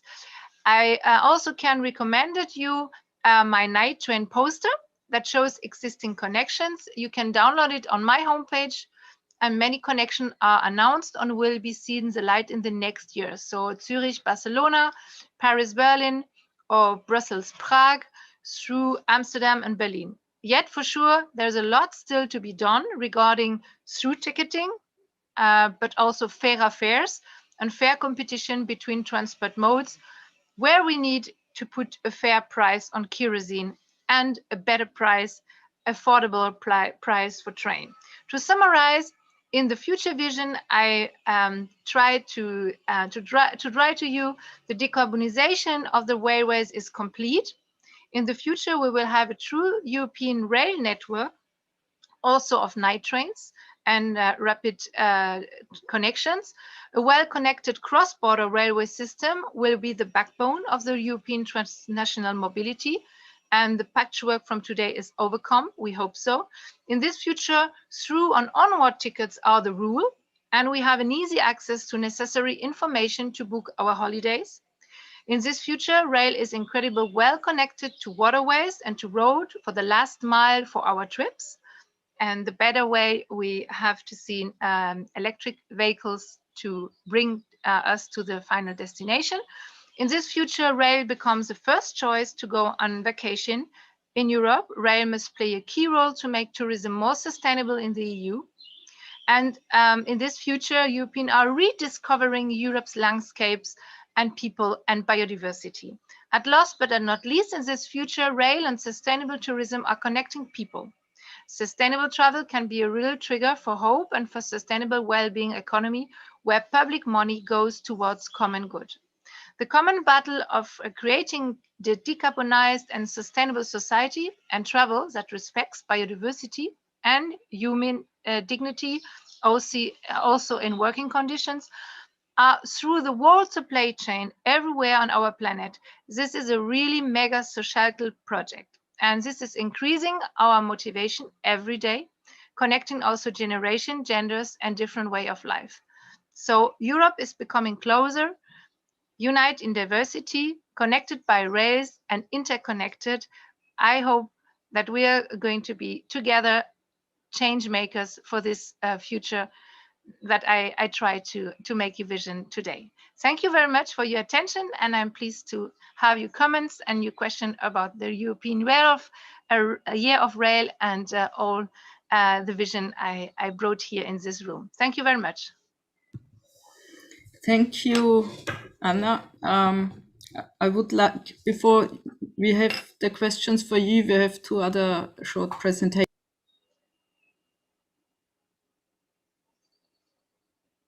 Your microphone, please, Julia.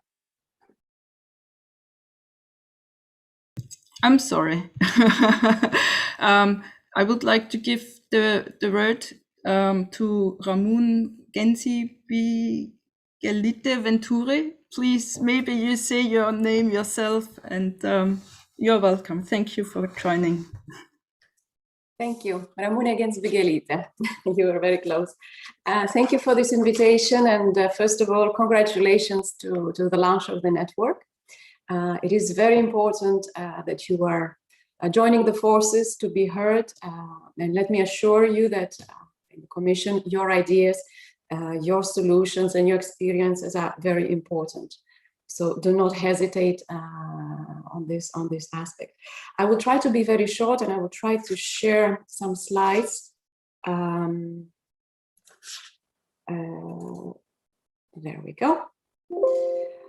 The impacts of the pandemic on tourism are, of course, well known by now. The tourism ecosystem, as we call it today, is greatly disrupted.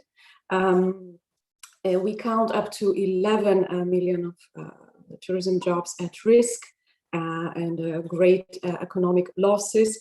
We estimate very high investment gap without counting the needs for the future green and digital transition.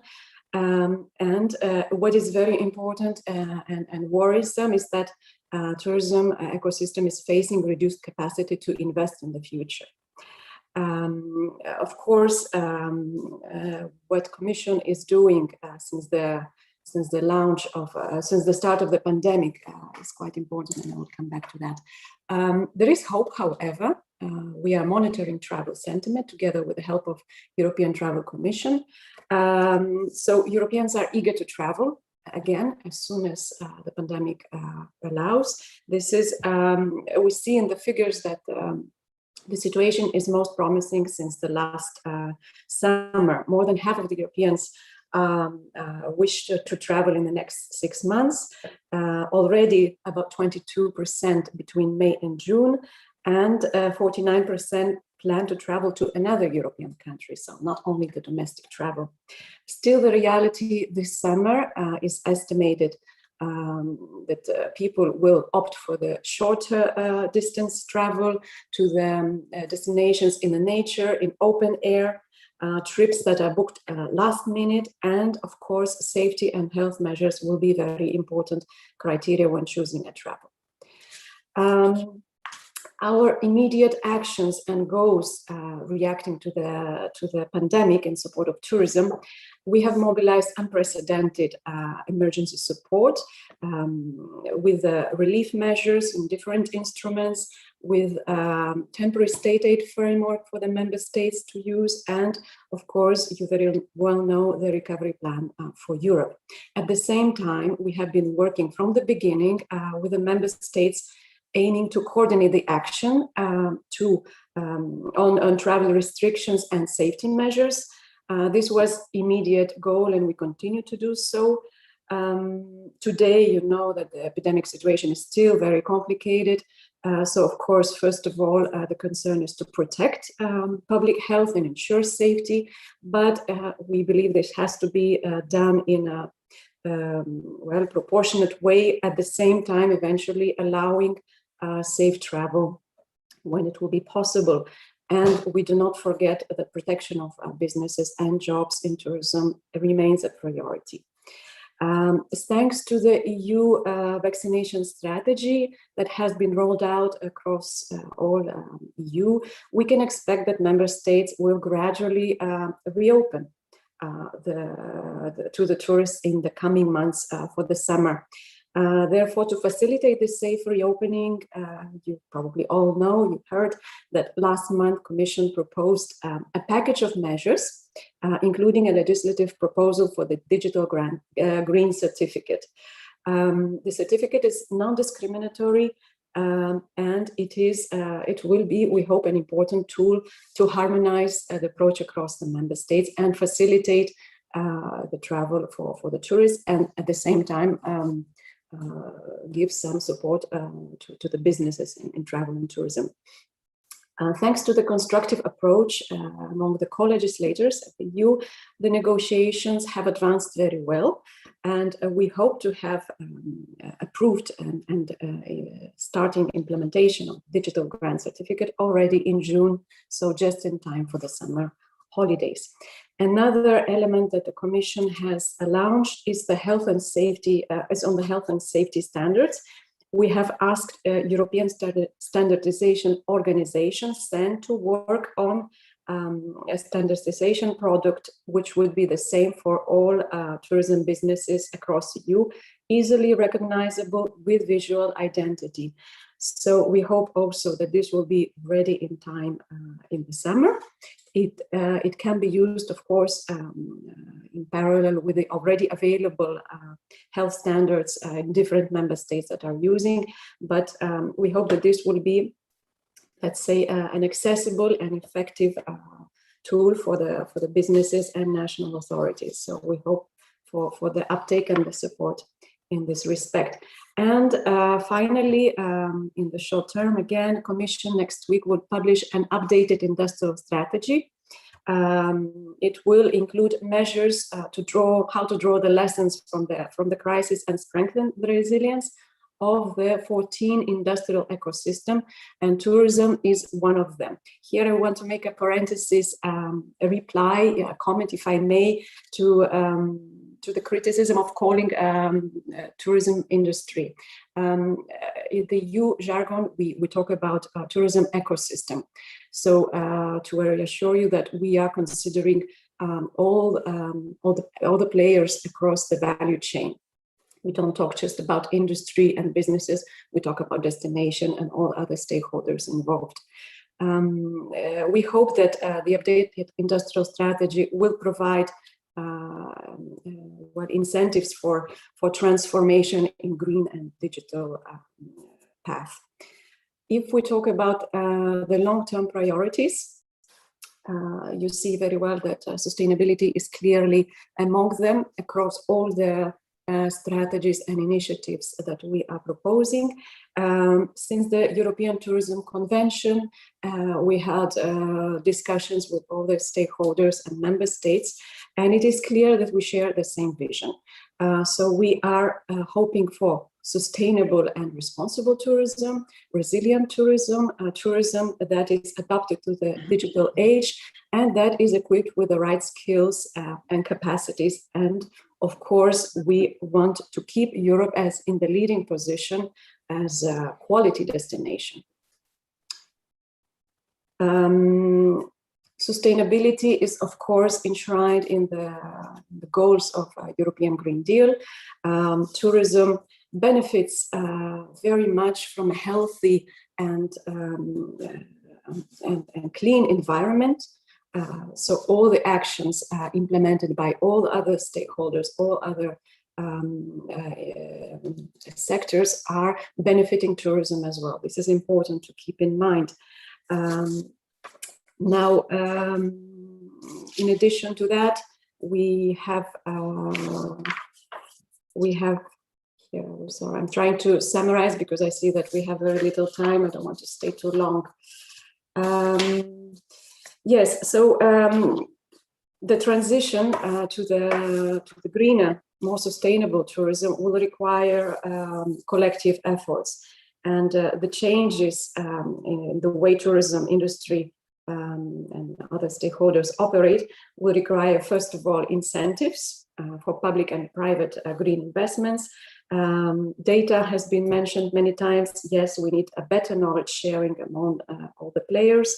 We need to improve the transparency in the way that tourism is monitored. We need to have some sort of carbon footprint measurement, auditing schemes, labels that are already there. So we have to have a comprehensive view of this. And lastly, awareness of sustainability benefits, not only for the businesses, but also for the consumers, have to be promoted, explained and promoted. This is important if we want to achieve the change of mind. Here I have talked briefly about industrial strategy to mention a reference to the Circular Economy Action Plan that no doubt you know. So we believe that this is a framework to enable green transition, and it's very important not only for businesses but also for local communities and tourists, especially in the destinations with a high seasonality and limited space. There are other, of course, EU strategic frameworks that are important for tourism. I can mention biodiversity strategy, sustainable and smart mobility strategy, farm to fork strategy, renovation wave, etc. I will go to the next slide. This is just for you an illustration of the immediate response to restart tourism from the very beginning of crisis management to the long-term recovery support. You might be familiar with several of them. I wanted to say a few words on the recovery plan. Recovery and Resilience Facility is among the central pieces of support, immediate support that will be available now for the member states for green transition, digital transformation, and resilience, long-term resilience. There is no specific expenditure targeted for tourism. However, it is important to keep in mind that it is up to the national authorities to define their strategies with investments and reforms, and to include, or at least not to exclude in some cases where tourism is less important, their support to tourism ecosystem.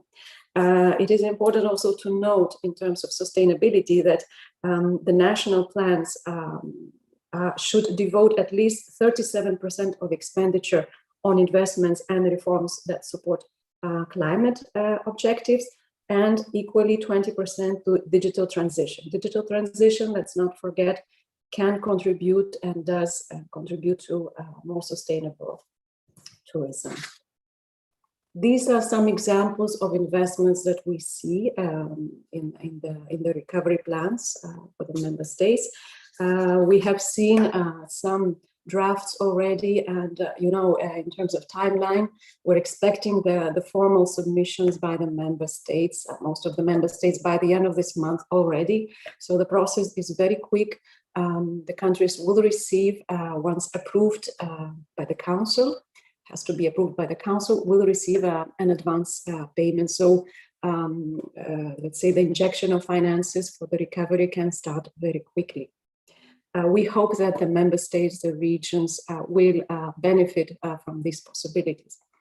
In addition to the recovery plan, of course, there is a whole package under the new multi-annual financial framework of different programs and instruments that are available for tourism support.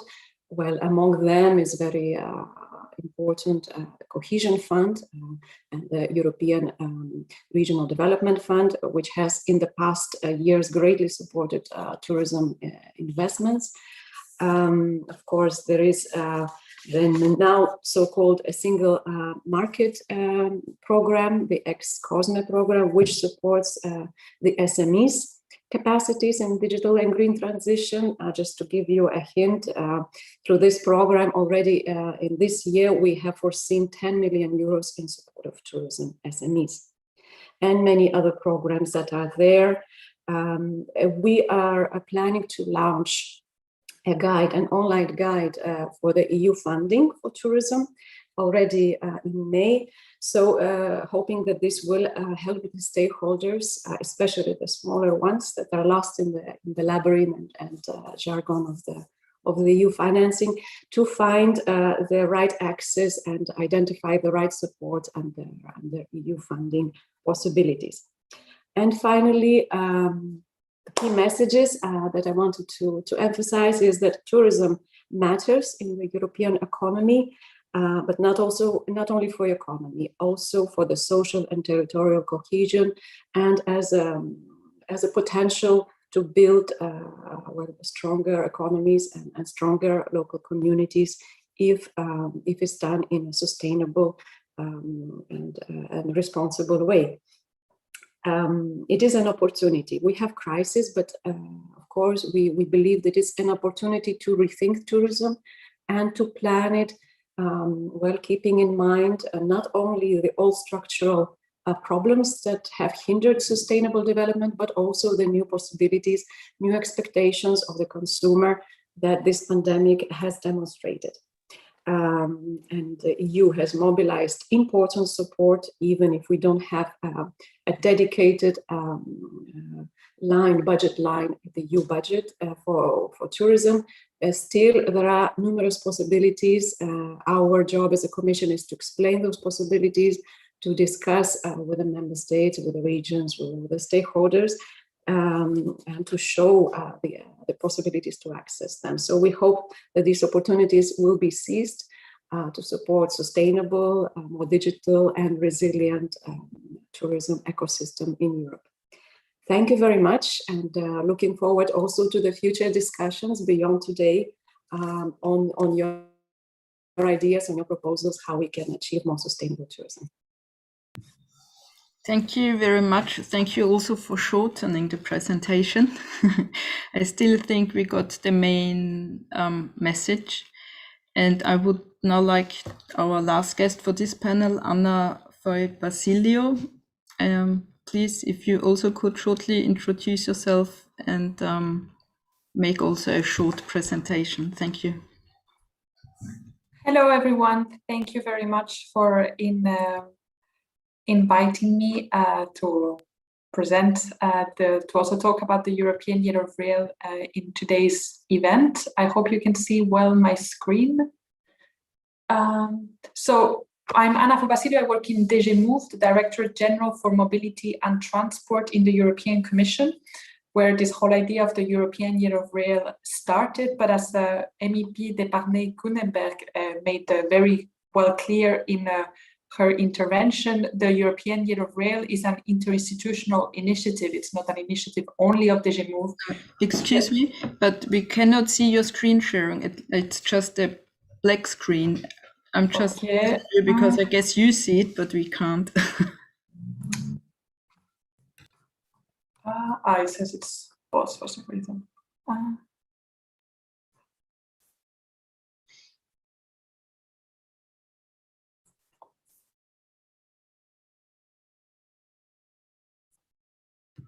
But maybe what you have now, it's fine.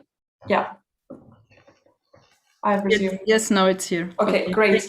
So I will not go so much. I mean, I would like first to thank MEP Deparnay-Gunenberg for her great support to the Year of Rail and in the negotiations for the legal basis, the decision to declare 2021 the European Year of Rail. In a nutshell, the objective is to promote rail so that more people choose to travel by rail, so that more businesses decide to ship their goods by rail, and also to encourage more young people and also women to work in the rail industry. If you look at the European Year of Rail decision, you will see that actually it encompasses a wide range of topics, and among them, tourism, sustainable tourism. Sustainable tourism appears in two of the specific objectives of the European Year of Rail decision. I have listed them here. The most relevant one would be Article 2I, which says create the Year of Rail should seek to create public awareness of rail's potential role in the development of sustainable tourism in Europe. So my presentation is more on what we're doing on the GEMOVE side and also how stakeholders can get involved in the year, how the year in practical terms works. So we've launched a communication strategy that started in January. And for that, we've prepared a communication toolkit that is shared with event and activities organizers for the year. We also have a website that is up and running. I'll show you later on. We've also prepared campaign videos. We are working with other commission services. For example, my colleague Ramune from DG Grow, also in DG EAC, DG Employment, so that all the themes that are included in the European Year of Rail decision are sufficiently covered through the EU's own programs and initiatives. We have a newsletter and social media activities. Of course, as MEP Grunenberg rightly pointed out in her intervention, the COVID-19 pandemic has made this communication campaign difficult. You will all in the room understand that promoting to travel by rail in the middle of lockdown measures and restrictions to travel is rather difficult, but we agree that this doesn't mean we should not communicate about it.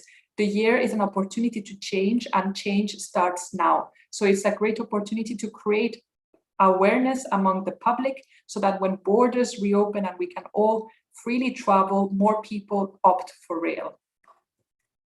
This is what the visual identity of the year looks like. So you can see it's a wagon in the colors of the Green Deal, and then the doors open and you would have a picture. In this case, it's a picture of two travelers. The picture in the middle is, of course, customized according to the different dimensions that the event organizer would like to put forward in the event.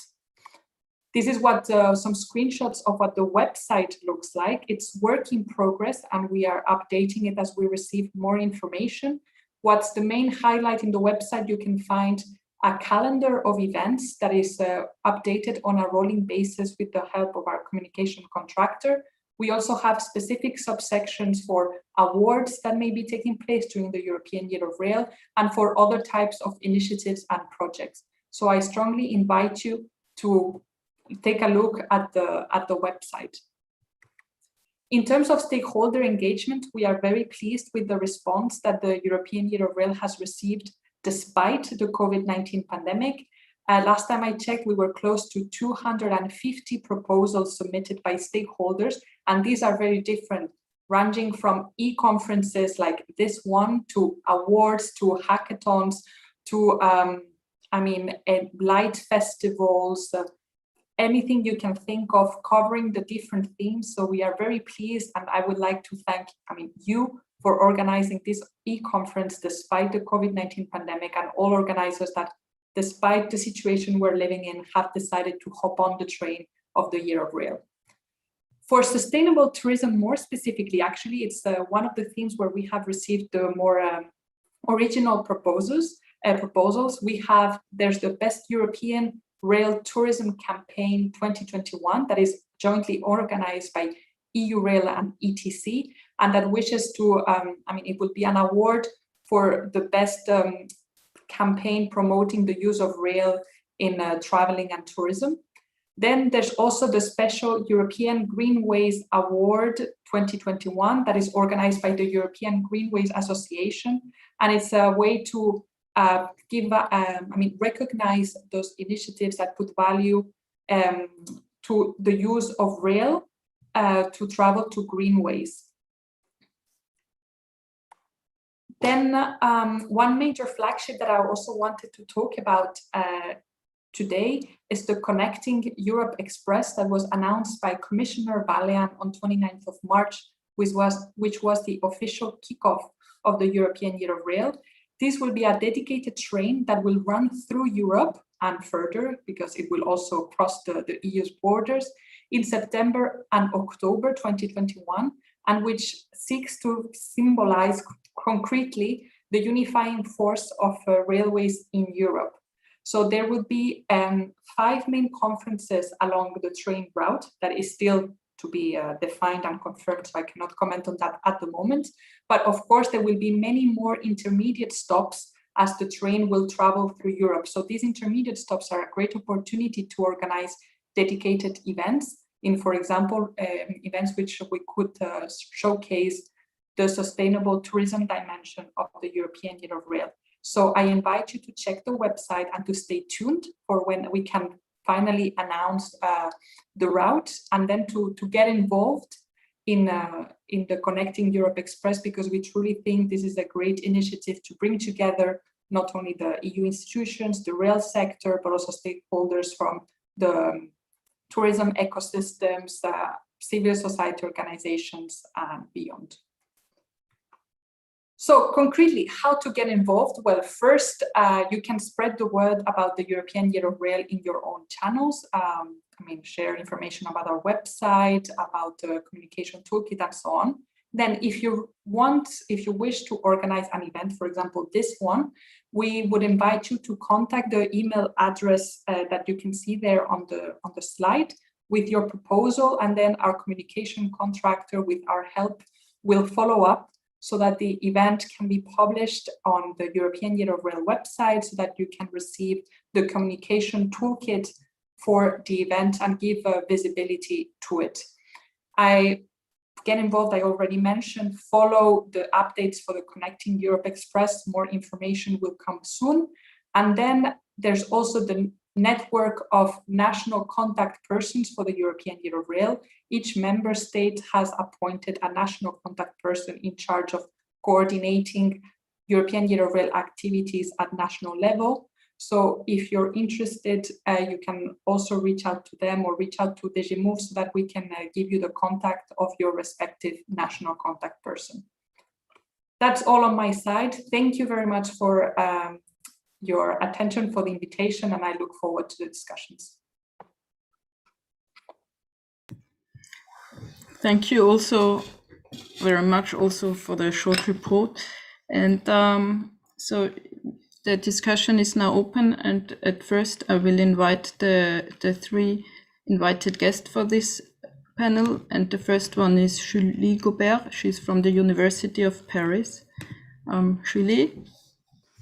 Thank you for giving me the possibility to speak. I am from the École des Ponts. So first, thank you for organizing these events and to gather different people and skills to share about sustainable tourism. From an environmental point of view, the main and first objective is to prevent touristic activities to emit GIS, and the field of transport and mobility contributes much to the environmental footprint of tourism. But this involvement has to be reinforced all along the value chain, the tourism value chain. And as said by Anna de Pernay, the decarbonization should be associated with a reflection on biodiversity loss. And we have also to integrate social and local aspects. That is why, and I think that the conversation on the chat illustrates it, understanding assessing the global, the regional and local impacts are really important and have to be developed to know how to act, how to help tourism stakeholders to evolve and integrate environmental and social dimensions, but also to better distribute the revenue they create. And the value is not limited to the usual criteria used, for example, the creation of seasonal jobs, opportunities for inhabitants, and so on. But this value is very diverse. It is material and immaterial, sometimes very positive, sometimes negative, like building bridges between touristic spaces and countryside spaces, involving or not inhabitants, impacting a residential land market in a positive or a very negative way. So we have to better know these impacts. And some orientations should be yes, and enhancing the community involvement into the broader tourism value chain, which integrates transport, accommodation, leisure activities. Also attaining dual development and conservation goals, involving all stakeholders, and I think that this has been outlined during the presentations, but we have to involve also local community and tourists in this work. And we have to be cautious because there are very different types of tourists, and we cannot oblige them to drastically change their way of moving. But according to their means, according to their wills, we can help them to modify their mindset and their behavior as tourists. And I think that social sciences may contribute to define new plans of action with tourist stakeholders. And as Ramon Genspicht Ventura have explained it, implementing circular economy constitutes a main goal, but not just to reduce carbon print and to diminish the water use and so on, but also to redistribute the revenue to local actors and to diminish the environmental footprint and to broaden the social and local footprint. Yes, this is just a short intervention to invite us to broaden, to deeply work together on these issues.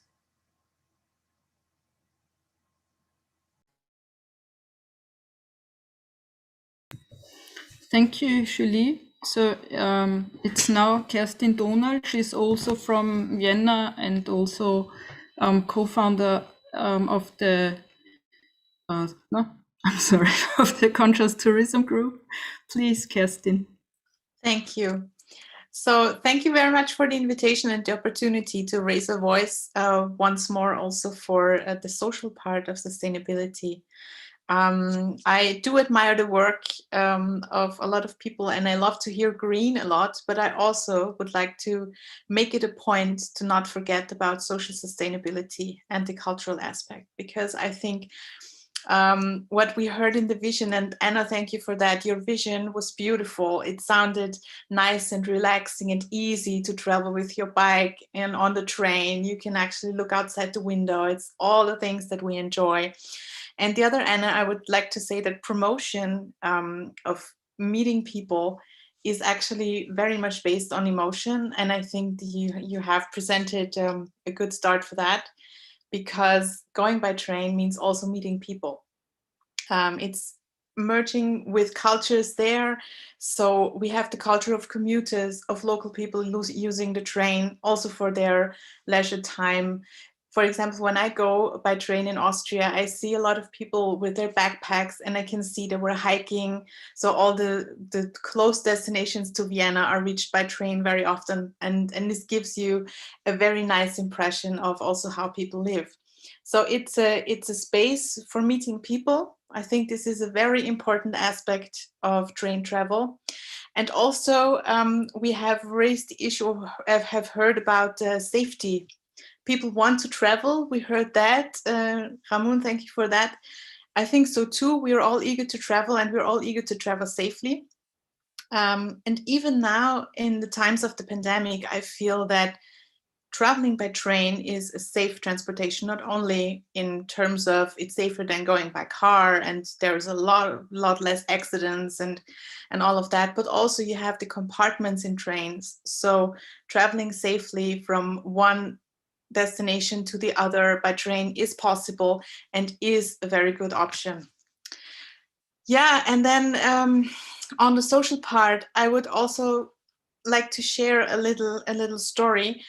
We should not forget about including the element of getting to know people when we travel. Of course, it's a choice. Today we all have our earplugs and we can completely shut off and not listen to anyone if we don't want to. But very often traveling, I feel that using public transportation together with the locals is a very important part of the experience. So I remember many years ago, I saw a report from someone who traveled to Peru, and he took the train from Cusco to Aguascalientes, where you start to go up to Machu Picchu. And it really inspired me. And he talked about all the people on the train that he met, and there were animals in the train, and it sounded just like such an exotic experience that I really wanted to have. And when I finally traveled to Peru in 2010, imagine my disappointment when I was forced to buy a ticket on the tourist train. So it was a beautiful, beautiful train, new technology, but you had just the tourists on that train. And the whole experience for me from the train ride was ruined. And I spent the whole time just telling other people, what do you think about the tourist train? Are you not disappointed? And it really took something from me that I would have loved to experience. And I think it also takes something from the locals, because the locals, maybe they're not always so eager to meet us tourists, but I think it's important to not separate people and to really keep that space of encounters and authenticity. And if that means that sometimes it's not as comfortable, yeah, maybe it's a good incentive to change something for the locals too. And maybe we can take away something very important from that experience. So to sum it up, yeah, I share the dream of traveling by train, especially in Europe, where we are relatively closely together. I think it's a very safe way to travel. And I think it's a very social and socially sustainable way to travel, because this is a very nice and worthwhile meeting space for people from all fields of life. Thank you. Thank you, Kerstin. Also, thank you very much for giving us the picture that trains are not only environmentally sustainable, but also socially sustainable. And I now give the word to Nadège Aylot. I hope I pronounce it at least similar to what you're called, from Equitours from France. Yes, Nadège Ayo. That's not easy, even in French. Thank you. I'm very happy to be there, and thank you for your invitation to that conference. Equitours is a social tourism agency that have been defending for more than 45 years the right to vacation by organized vacation and trips in France and abroad for everyone. And for us, sustainable tourism have to be combined with social tourism. It should not be reserved, only for the chosen few, but really it has to be accessible to all, to every people. So as a militant travel agency, we resell traditional touristic sales, indeed proposed by tour operator.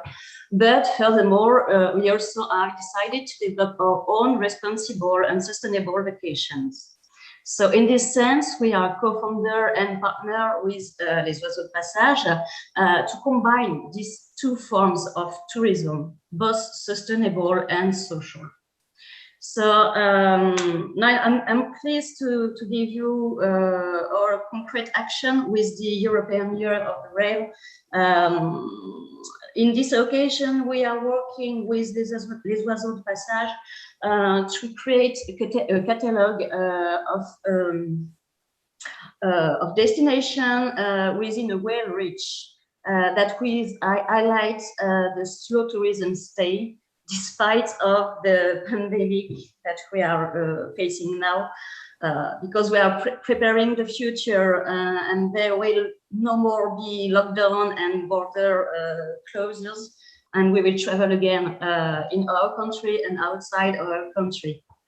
So on city or natural destination, our aim is to rediscover French and European destination by leaving the highway created by the tourism industry, and to travel along the discovery trail that are offered by local actors, and by taking the time to discover people, to discover places and stories. So within Rail-Rich catalog will offer ideas to stay for stays in France and Europe, that we make people travel, that we make people discover territories, cultural heritage, and furthermore meet local actors or inhabitants by privileging arrival at the destination by train and by the use of soft mobility or train on site or rail roaming.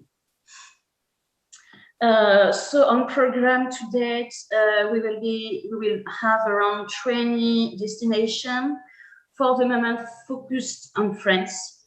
We will have urban tours such as Paris, Strasbourg, a lot of French cities, big or smaller one. And we will also have nature stays to discover Alsace, Pyrenees mountains, Arcachon, or even to ride along the Canal du Midi, for example. And then Europe will unveil itself with the stays that are actually under construction. We will have some destinations as Italy with Venice, with Sardinia. We will have Brussels or Romania. So it will be a really complete catalog. In that way, the within Rail-Rich catalog is a pooling of stays and travel that are initially created by several French travel and receptive agencies. With the emergence of our network of sustainable tourism agencies on a European scale, we do hope that new destination and new European agencies will join us, and that neighboring countries will subsequently enrich this catalog. Our goal finally is to collectively disseminate the solidarity and the sustainable stays of these different agencies that will join us. So, by the way, we are actually working on the Cooperation Act that will give the essential federating principles such as transparency, fairness, and non-competition ones. It won't be an official charter, an official agreement, sorry, but it will rather be as a charter defining the technical or financial framework for working all together in mutual trust and respect. So I have to do it short, so I will stop there. Just to finish, I'd like to stress that this year of the rail is a real opportunity to promote cultural and carbon-free travel for all, thanks to the cooperation between our agencies at national and European level. That's really important, and thank you for that. Thank you very much. I would now like to give the word to Lisa Marie Ennemoser. She's from the Austrian Railway Company, and since there were also already many questions, we have someone here from one of the big European railway companies. Please, Lisa Marie. Yes, hello everyone. I hope you can hear me. Yes, I'm Lisa Ennemoser. I'm from the Austrian Federal Railways passenger transport section. And yes, thank you very much for the opportunity to be here today. And yes, thank you very much also for your presentations and the discussion about the European Year of Rail. I would like to share with you the perspective of ÖBB as Europe's largest night train operator on this discussion. Of course, the COVID-19 pandemic has hit us very hard. And due to the ongoing pandemic and the travel restrictions, we had to fully stop our night travel service. This is very hard for us because before the crisis, we had 1.5 million passengers on our night jets per year.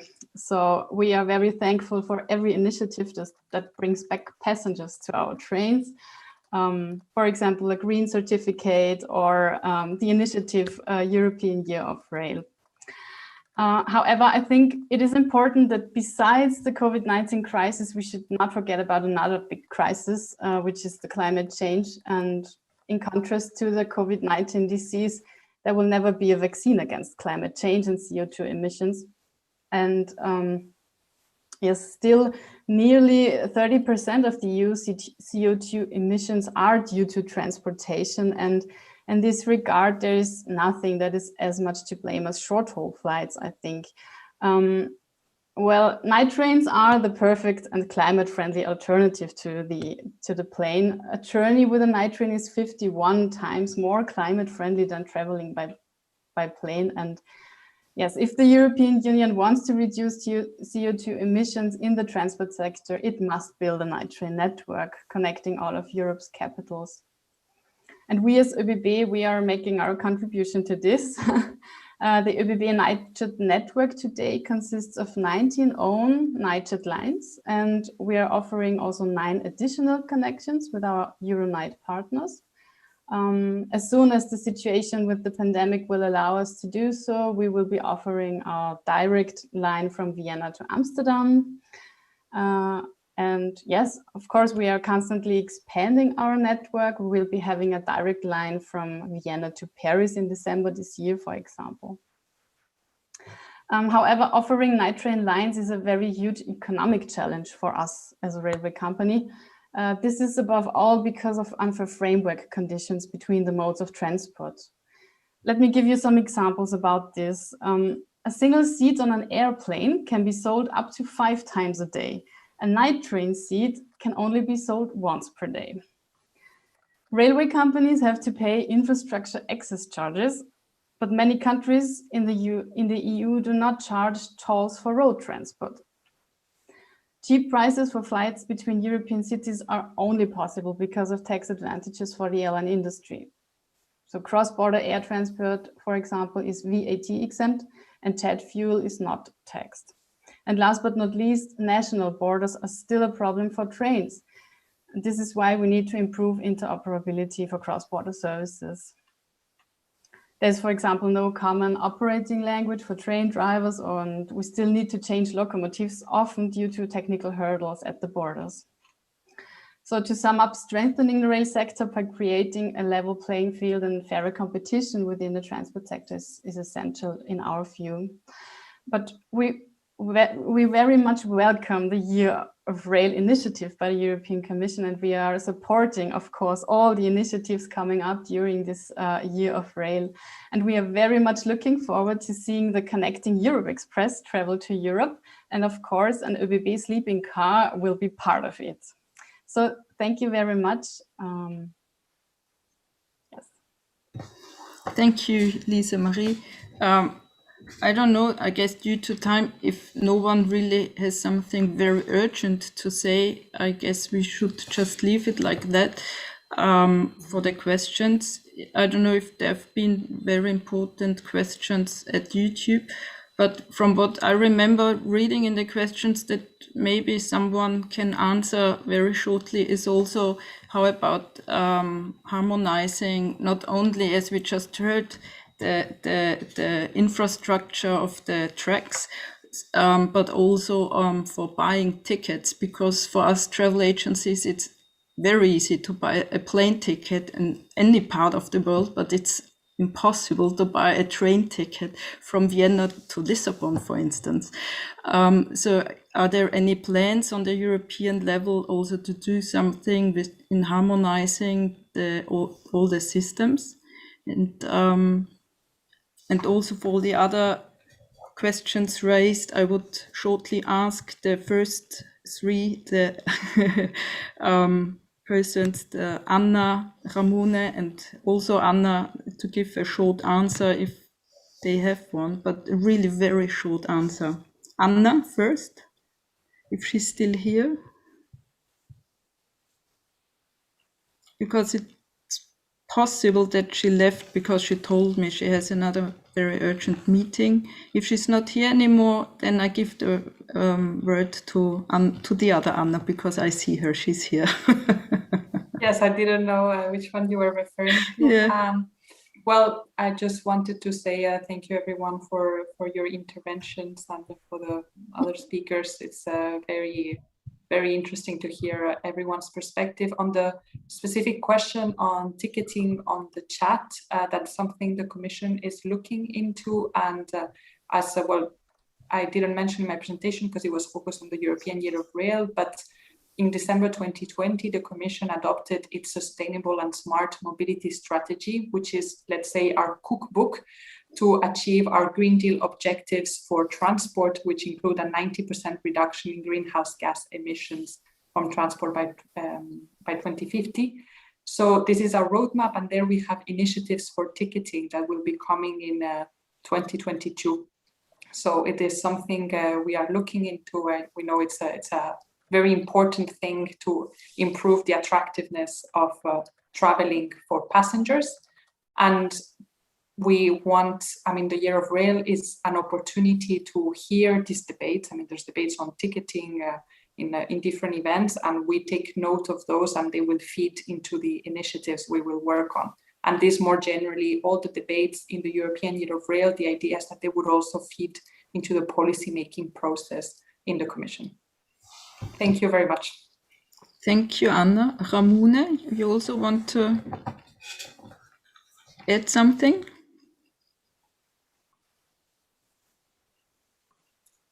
Oh, sorry, had to unmute. No, I think Anna has covered perfectly. It's her competence area on the mobility, so I have nothing to add at this point. Okay, thank you very much. Well, then I guess the second panel is finished now. And I don't know if we should really have a short break or not, since we are 1 hour behind and actually running out of time. Shall we make a 5-minute break and then start the next panel, or is everyone feeling like staying?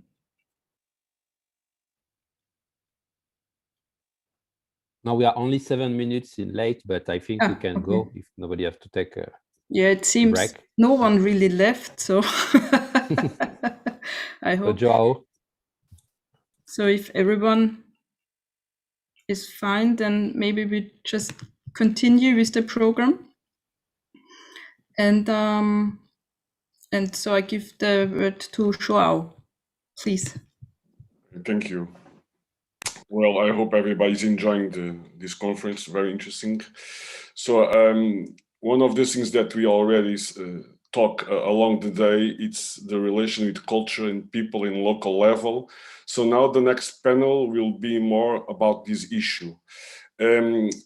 Well, we are just to give a small, very simple introduction about what we do. We are a local travel agency from the south of Portugal. We work a lot in the small communities, and this relation with tourism, between tourism and the local level, local communities, and of course with the local culture is quite very important. If we think very carefully, the culture, it's the DNA of tourism. It's the main motivator for people to travel most of the times. So how can tourism, how can we establish a relation positive with local tourism, local culture, local people, and also how can local communities benefit from the tourism? So all these issues are quite present in this next thematic, in this next talk. And I invite Francesca Pla from the Cultural Heritage Division from the Council of Europe to start her talk. Francesca, please. Yes. Do you hear me? Yes. I don't see. Okay. So thank you first of all for inviting the Council of Europe to make a presentation on the work we are developing around, in particular in my case, the Faro Convention, and I will try to present you briefly, if possible, what is the link between what we have discussed about the tourism, and especially more particularly what we call sustainable tourism, and actually the principles that are behind the Faro Convention, adopted already by a number of European countries and still to be promoted in order to foster the cultural heritage component. Also, who, as you have just said, it's very important to justify the fact that the people are traveling around. So maybe I share my screen now, so you have the.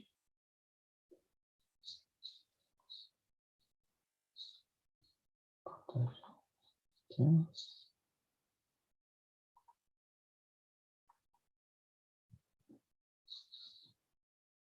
So I hope you have you see it correctly.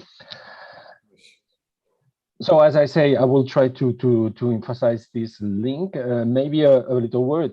You see that the Council of Europe is a pan-European institution who is covering more than the European Union countries, and we are covering all the eastern part of Europe also. And the three main domains that where we are collaborating is in terms of human rights, democracy, and the rule of law. Of course, in these domains, the cultural heritage is what we can say some kind of enabling factor. And within that, you will see for my first part of the presentation, tourism is not by per se an essential component of the activities of the Council of Europe. But of course, we will see that it turns out to be something who appears as important. So just a very quick recall of what is the origin of this Faro Convention. The Faro Convention was adopted, as the name say, in Faro in Portugal. So I think it's quite important to highlight that, who is also a very quite touristic area. And it was promoted by the Council of Europe, as you see, who has a very large pan-European coverage.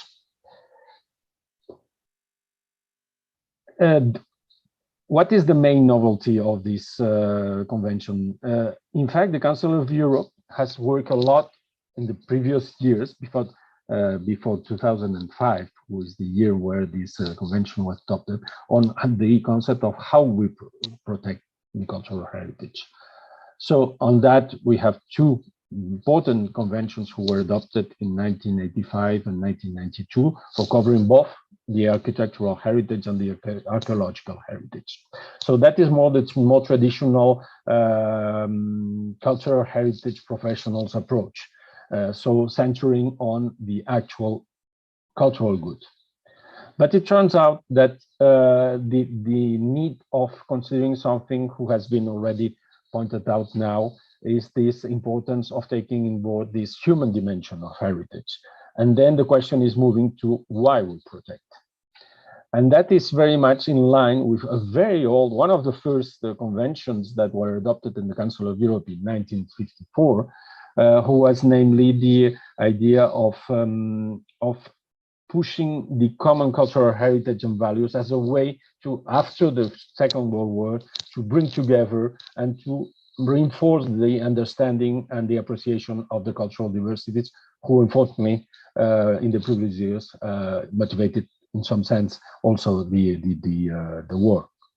So from this point of view, and corresponding also to the recent adoption by the UNESCO of the more intangible cultural heritage, it brings this idea of putting the accent on the human dimension of cultural heritage. For that, I will insist on 6 points that can summarize a little bit the principles. The first is that we want to insist on the wider understanding of the heritage and the relation to the communities and society. So making this link between the good and the people. The second one is to emphasize the important aspects related to human rights and democracy. That is also important because it's one of our main mandates. And we will see, and some comments has already emphasized that sometimes there is challenges to these human rights and democracy in some contexts, even related to cultural heritage. Also, the importance of the meanings and uses that people attach to cultural heritage and the values it represents. Here, the idea is that it's not only the good, but also is the perception by the people of this cultural heritage who is important to be considered. Of course, it's also to make more important awareness within the people of the importance of this existing cultural heritage. We see in many places that potential rich cultural heritage is not valued accordingly.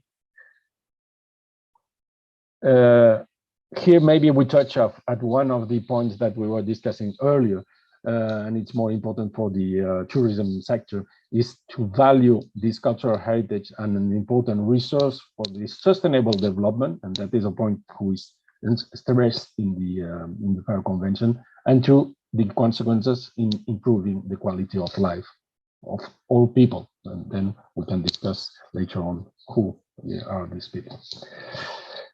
And last but not least is to comfort the role of the public authorities in the heritage governance, but also to take on board also the population itself. So not to remix the responsibilities, but also to take on board the all the stakeholders in the decisions.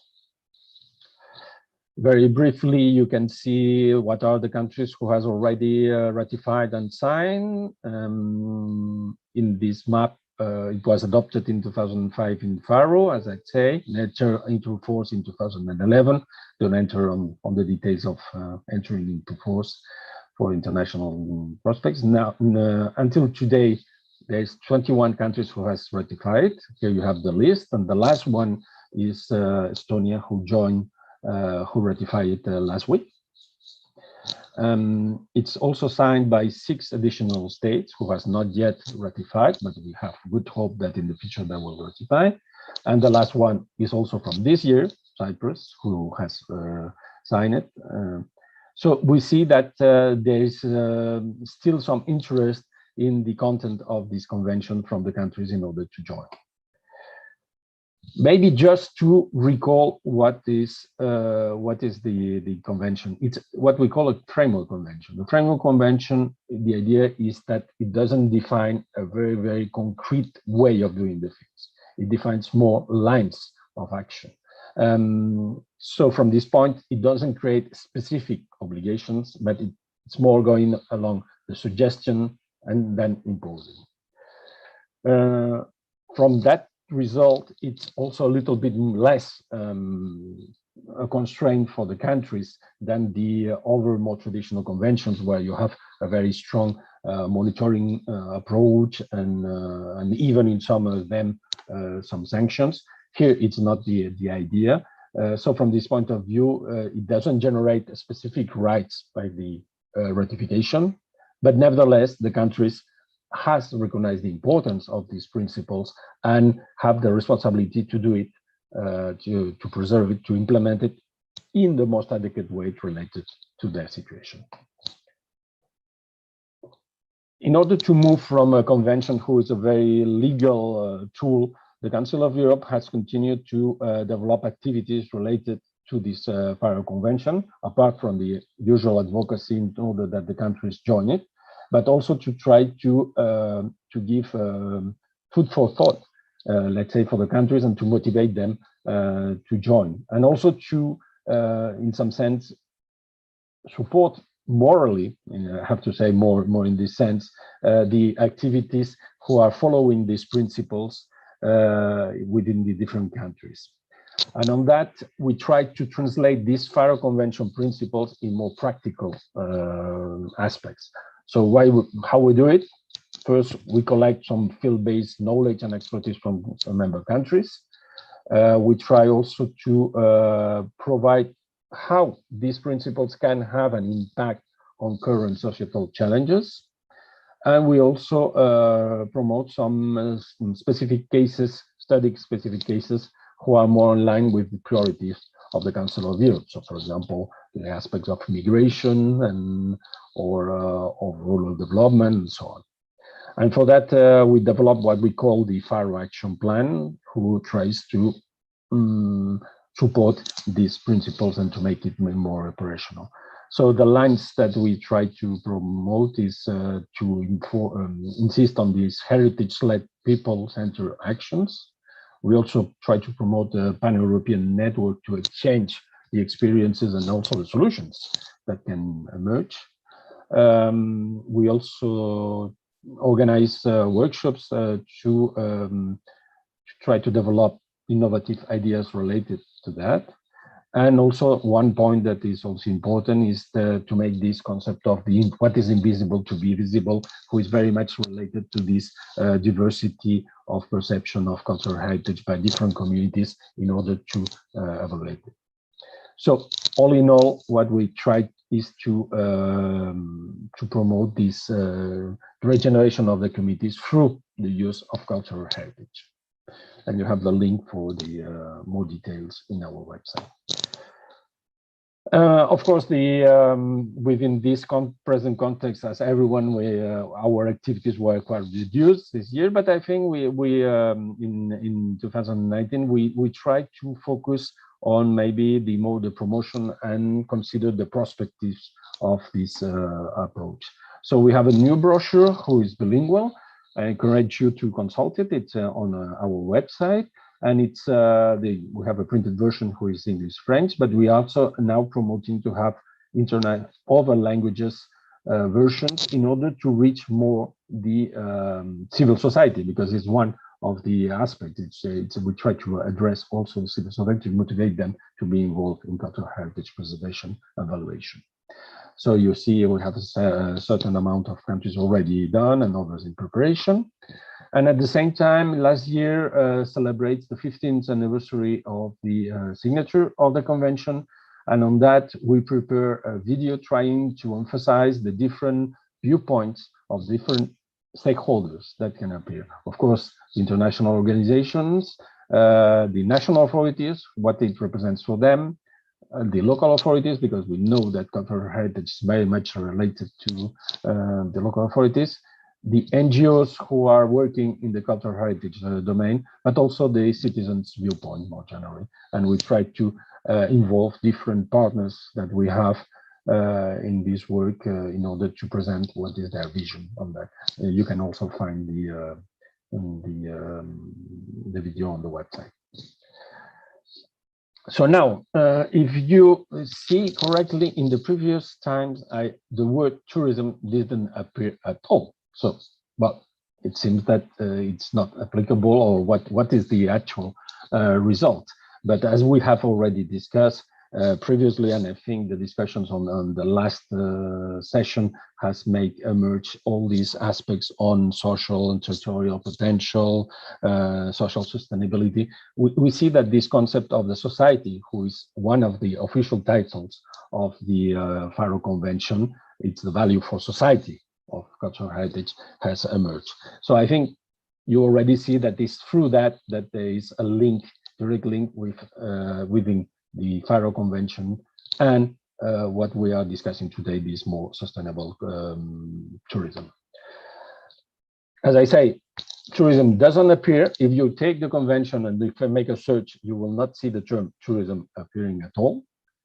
But we insist on the sustainable use of cultural heritage. And of course, as it was said, it's clearly one of the uses is tourism, because before we discussed a lot about why, how we travel, okay? And we say that we have to use strengths, but the reason it's also very important to think about why we travel. And clearly this cultural diversity that we have, we like to know. And the example that was given on the Peru, it's very interesting, because precisely it's breaking completely this potential diversity by contacting the locals and just staying between tourists who has a similar view. So clearly that is a point. And this point is very much emphasized in the convention, and also the associated economic activity, because of course it has to be value in some sense.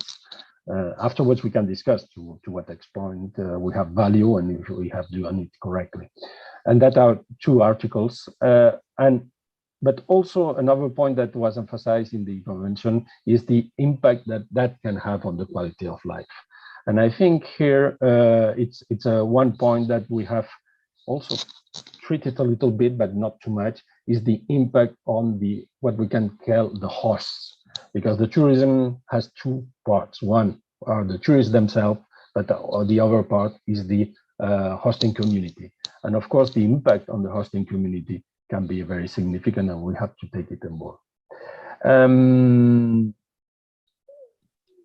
Tourism, I think, yes, maybe it was too long. Yes, okay. Very, very quickly. Tourism, clearly economic potential, they know about it because it's the basis of the tourism sector, of course. I will add the natural heritage. Yeah, there's also, but it, of course, has raised several challenges related to that. First, the sustainability. We have this problem of the visitor needs are sometimes very short term and doesn't fit to what is necessary for the society who is receiving. The quality of life here also, sometimes we have too much privileged situation for the potential visitors than the local ones. And I'm thinking of all the problems of gentrification who is appearing in very touristic cities where the locals cannot live yet in the city, have to move because the cost of living is too important. And Lisbon is a good example of that. Participation also here, it's related to the question that was raised before in the discussions about the concept of power, is that the industry, let's put it this way, is so important for tourism that in fact the private interests are also often dominating the more general interest, just on the sake of the importance of the tourist industry. So then, what are the common goals between the Faro Convention and sustainable tourism? Of course, one is to raise the awareness of the citizens, and here I insist on both the host and the visitor, because that I think it's very important, on the value and usefulness of cultural heritage. Also, to value the diversity of cultural heritage by making, as I say, the often visible parts of cultural heritage. And here I can include more generically the intangible, I think, because you don't have only to focus on the buildings only, but also on the tangible, and to contribute to improve economic situation and quality of life of hosts also, because that is very important. And just to recall that with respect to that, and I will not have time to go inside, but I think that, for example, the case of Bispri will be presented briefly by Caroline. So we have seen that different aspects of tourism, like over-tourism, gentrification, the need to value some urban districts who are maybe less considered, and the need of development of small rural areas. You will see a few examples that are within the network of the Faro Convention network initiatives. And just at the end, in fact, you can find tourism in the documents related to the Faro Convention, but on what we call the explanatory note of the Faro Convention. And I think that quoting maybe this part summarized better. The idea is that making full use of the cultural heritage is an essential factor in establishing the appeal of the region, the attachment of the inhabitants of their land, and the capacity to attract tourism and new industries. But economic use must not jeopardize the heritage assets themselves. So I hope that I have shown the link and the importance of the principles that are in the Faro Convention and how they can apply to this concept of tourism. Thank you. Thank you, Francis. Thank you, and I apologize for being long. No problem. It's in fact a very interesting theme and issue to talk about, because it's a very transversal and it takes a big discussion in different directions, but for sure it's quite important, this discussion. I will now invite Carolina Clark on behalf of Stefano Dominioni from the European Institute of Cultural Roots. She's a project manager. Carolina, please. Yes, good afternoon. Can you hear me? Yes. Yes, I will be sharing my screen if it's possible. Don't forget, I'm sorry, but don't forget the resume, okay? The time, thank you. Yes, can you see the screen now? Yes. Okay. Okay, so thank you very much for the invitation to this very interesting conference. Today I will be presenting the cultural roots of the Council of Europe program and its importance for sustainable tourism. So some of you might already know this program. It was launched by the Council of Europe in 1987. The Council of Europe is the oldest international organization. And this program was created with the purpose of promoting shared European heritage and demonstrating how the heritage of different European regions contribute to this shared heritage. The program is based in two main pillars, which are the European Institute of Cultural Roots, where we work. It's the technical agency of the program, and it's located in Luxembourg. And then there is the Enlarged Partial Agreement on Cultural Roots. This is a group composed by 35 member states, which was established to provide stronger financial and political support to the program. And this Enlarged Partial Agreement is responsible for defining the strategy of the program and deciding on the award of the Cultural Roots certification. The program has evolved since 1987. Today we have 40 routes that have been certified by the Council of Europe. And as you can see in the slide, they are related to very different themes. We have art, architecture, landscape, history, historic figures, etc. And of course, there is room for even more routes, because every year we get a lot of applications for certification. And these 40 routes nowadays cross more than 60 countries in Europe and beyond, and they bring together more than 3,000 members located in all these countries. And among the particularities of these cultural routes is the fact that these are grassroots projects, which means that they are born from the communities that have the idea of creating these cultural routes, and they start constituting a network, bringing together different stakeholders, institutions, local authorities, museums, universities, etc., to create this network that will be in charge of animating and managing this cultural route. And in order for a route to be certified, they need to comply with a list of criteria. One of the criteria is the priority field of actions, which means that cultural routes need to implement in practice activities in line with these 5 fields that you can see on the slide. And here we see that there is a very important role allocated to culture and also to sustainable tourism. So I would like to share with you some brief examples of what cultural routes do in practice. As I was mentioning, we are talking about grassroots projects, which means there's a real community involvement, and that also means that there's a real impact on the communities and the territories that are crossed by the routes. So we have the example of the European route of historic thermal towns, which has developed tourism packages. These are packages that are aimed at promoting the discovery of thermal destinations in complement with different tourist services, accommodation, gastronomy, spa treatments, etc. And these kind of packages are offered and advertised through the website of the cultural route, but they are sold directly by small tourism agencies, tourism authorities, etc. So we see a real cooperation between the route and different tourism stakeholders in practice. They have also developed the Eat Well, Live Well catalog, which is a catalog that brings together information of food and drink in Europe's historic thermal towns.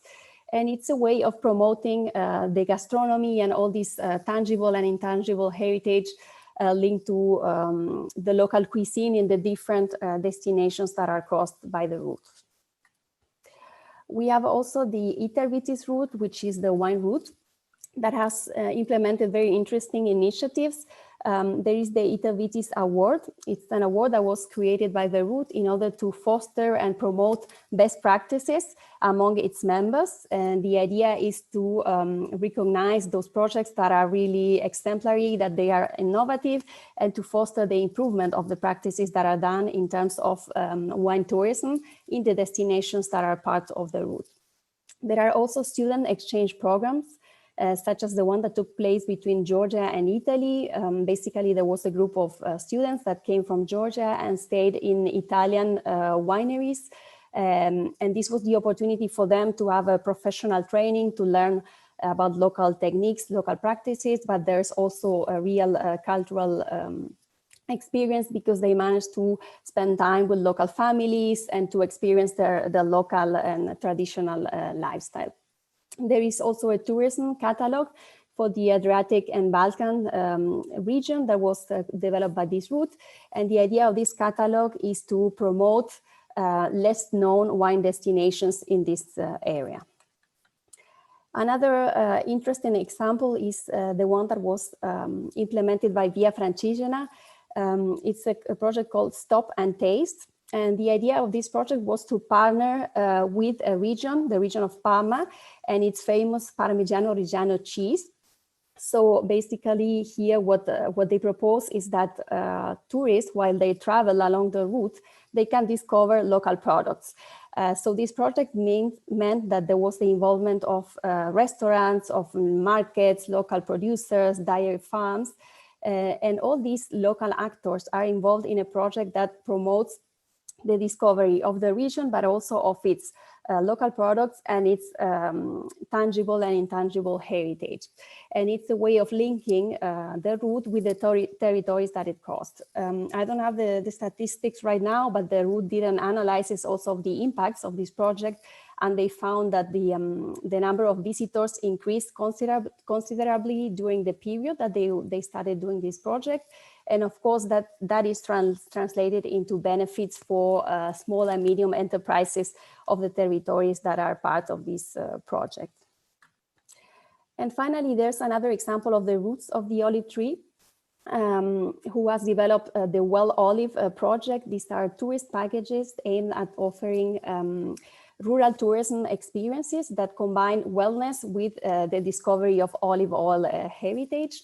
They have also organized trainings for professionals, which means that they try to enhance the capacities, work on capacity buildings of the professionals that are linked to the route and that work on tourism development.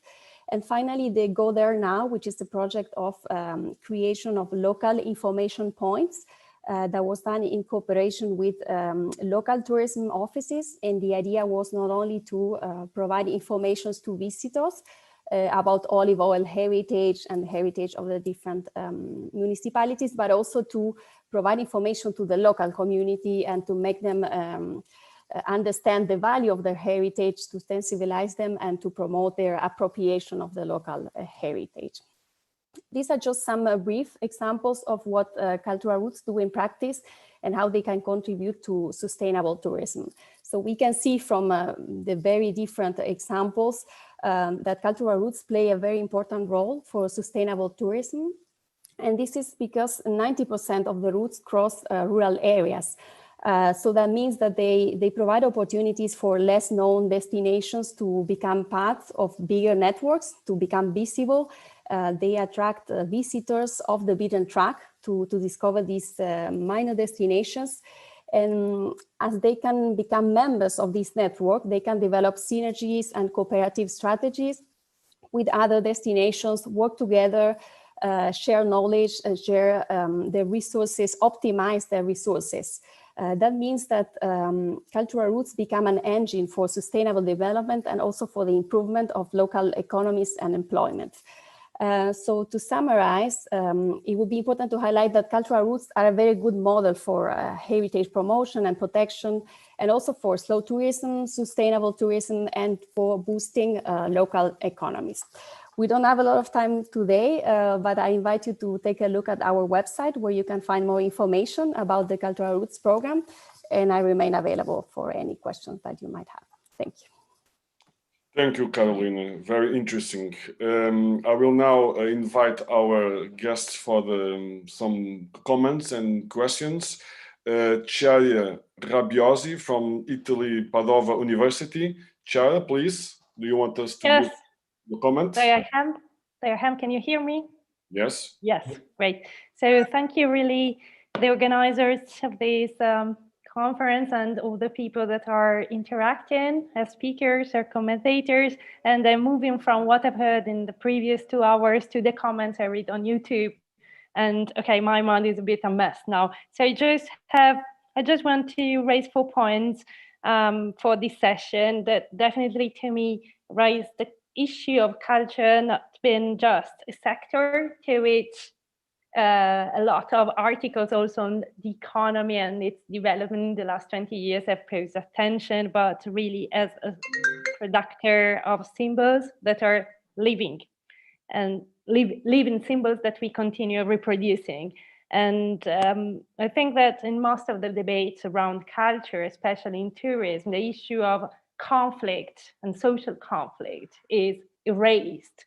And to me, this is something that as people who are interested in sustainable tourism and social tourism and have tourism with a conscience, let's say, we cannot avoid forgetting this point. I think that the Faro Convention is important for people within the tourism arena, as I call it, because it helps re-thematize culture in tourism in a very different way than what is general knowledge, let's say, in the big tourism industry, also in the discourse of a lot of prime ministers and so on and so forth, that propose an idea of culture in tourism as something that is just easy, that is possibly architectural decor, that is visiting museums, and that has that is mostly gazing at something. Okay, most recently we have all the discourse on the experience economy, but still it's something so nice and tidy somehow, while we know that it's not at all. And I think that the important thing of the Faro Convention, what it states, and the way it can help developing a better tourism is exactly focusing back on this complexity of culture. That means also conflict, and it means that we should avoid forgetting that it doesn't exist. So that's for me, as a person looking at tourism culture, the importance of the Faro Convention as a driver towards this direction in legitimizing a view of culture that is not simply one of architect, as I was saying, visiting museum, great events and home decors, but it's much more than this. I think that the last two things I would like to put in the place are, indeed, all the people here agree that travel is a learning practice, is a way we produce culture. And unfortunately, also working within the university, I have the feeling that most of the time when we present curriculum on tourism, sustainability, and maybe also culture, we do so without taking account of the political dimension of all of this. That is what we are discussing this. So maybe in the future, for a second edition of this e-conference, I would like also to hear some of the people who are in charge of tourism and hospitality curriculum, because I think that they are really important. I mean, we also, me as a teacher, we produce framework for the tourism stakeholders and tourist workers of the future. So it's really important to me, talking about culture, to take into also this dimension. I would like to see curriculum with more, for instance, that teaches the European institutions and how they interact with tourism is something that's really difficult to find in tourism and hospitality curriculum. And I would like to see more studies on critical political economy of tourism, and also what I would call more cultural anthropology and cultural geography of tourism. And I do know that here there are colleagues of mine, so it's not a critique of them, it's the general system we are all also in. Last, listening to all the previous discussion, particularly the previous session, I was thinking in terms of the cultures of mobilities that might be something to be enhanced through this year of the railway system and everything connected with it. I mean, my colleague Sebastian was pointing in the chat the role of the transport industries in many forms in developing tourism. And I was reading a message on YouTube praising for taking into consideration the heritage groups that take care of heritage, of railways heritage. And so we're thinking, yes, this idea of the culture of mobilities, and that includes how do we work in tourism, How do we experience using a train? That is something that has been discussed. How do we experience flying or riding a horse or everything? And yes, I think that taking account of these cultural mobilities in tourism matched with social stratifications. And I was writing in the chat that as far as Italy is concerned, for instance, there's been lots of fuss, I would say, on investing in trains. That in the end means investing in city-to-city fast train lines, such as from Milan to Rome, but the regional trains lie in very state of abandonment. And I mean, alternative tourism wants really to use that trains, and commuters want to use them. Riders that bring food from one person to another are now using them, and we should acknowledge of this diversity moving on a train. So, sorry, maybe I spoke too much, but thank you really for everything that has been said so far. Thank you, thank you.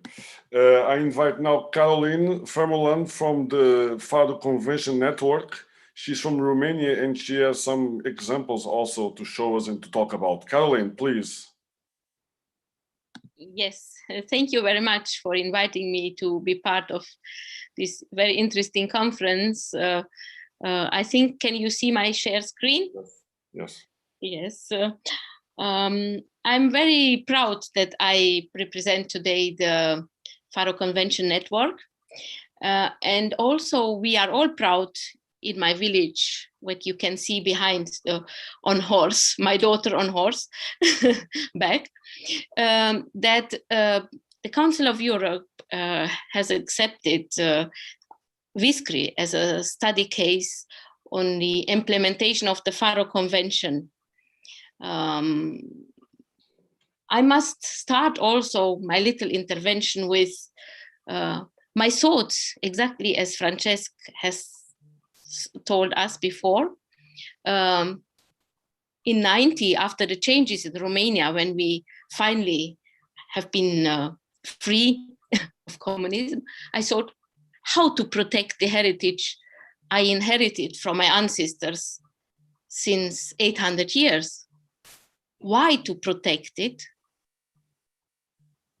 was not a question, but how to protect it, with whom to protect it. Because in our area, in Transylvania, this is a picture of Transylvania, a small village of Viscri. It was a big change of structure, the population in our villages. So the majority of our inhabitants today, since 90, is the Roma community. This is why it was a question how to protect and how to put in value the very rich existent heritage in Romania, in Transylvania, with this new community. When I first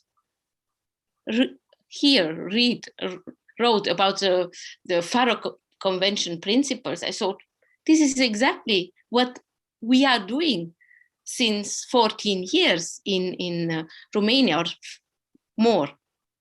So for me, for us, the Faro Convention creates a platform and a frame how to put in value our work, our authenticity. I think we have spoken not enough today about our authenticity, because when we are going in another country, why we are going to Portugal, why we are going to Romania?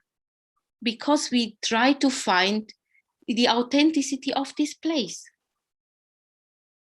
We managed in several villages, not only in Viscri, to put in value our existent cultural, natural, material and immaterial heritage through tourism. So our agriculture is the base of our sustainable, responsible tourism. And we created the tourism offer. We want to offer to you, to Europe, to other countries, our authentic life, our authentic gastronomy, our local simple food, our horses, you can walk on horseback, or the Roma people who have many horses, they do trips with the local, with the visitors, but they are using these horses also for their own field work. So we spoke about awareness raising. Yes, this was a big issue, and to make people to understand that what is around them can help them to improve the quality of life. This is the issue, why we protect heritage, why we put in value our heritage, to improve the quality of life of the people in this place, who are living in this place. Because only if they are proud and healthy and wealthy, they can offer something to the tourists.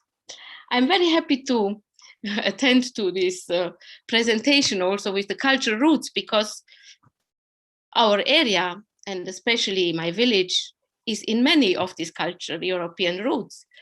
And we created in our village an informal parliament from all interested parties. Why?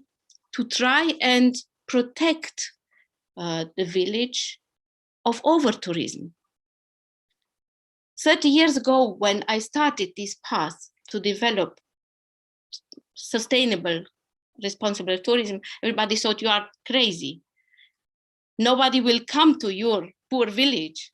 And now today, we try to protect our authenticity, to be able to offer also in future to our visitors, to our future tourists, our authentic life. This is why we created a small parking next to the village. We created a path for the visitors with our own hands, with no money from outside, with our own hands, because we are deciding what we want to like to offer to tourism. So it is a shared responsibility for the existent heritage and for the future development in our communities. And I'm very grateful to all my colleagues from the Faro Convention Network, because every time when we meet, we learn from each other and we can implement what we learn from them in our study cases, in our work, in our day-to-day work. I'm very grateful that I could share this, and I hope that you will, when this is over, maybe you will come to see our villages in Transylvania, in Romania. Thank you. Thank you very much, Caroline. We have another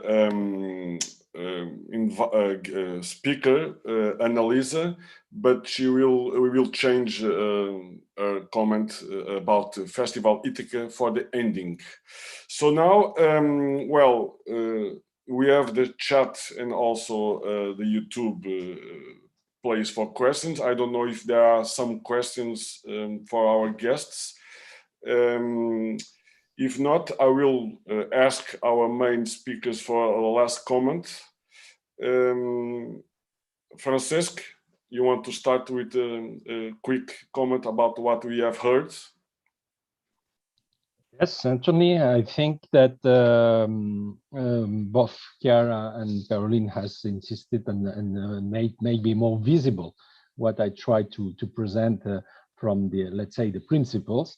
And in particular, I think that the case of presented by Carolina is very interesting, because it includes several aspects who are important. The quality of life, of course, was an essential point, as she said, because we were talking about a population who has a less favorable situation than the original inhabitants or that developed the cultural heritage. So of course that was very important to help them to change.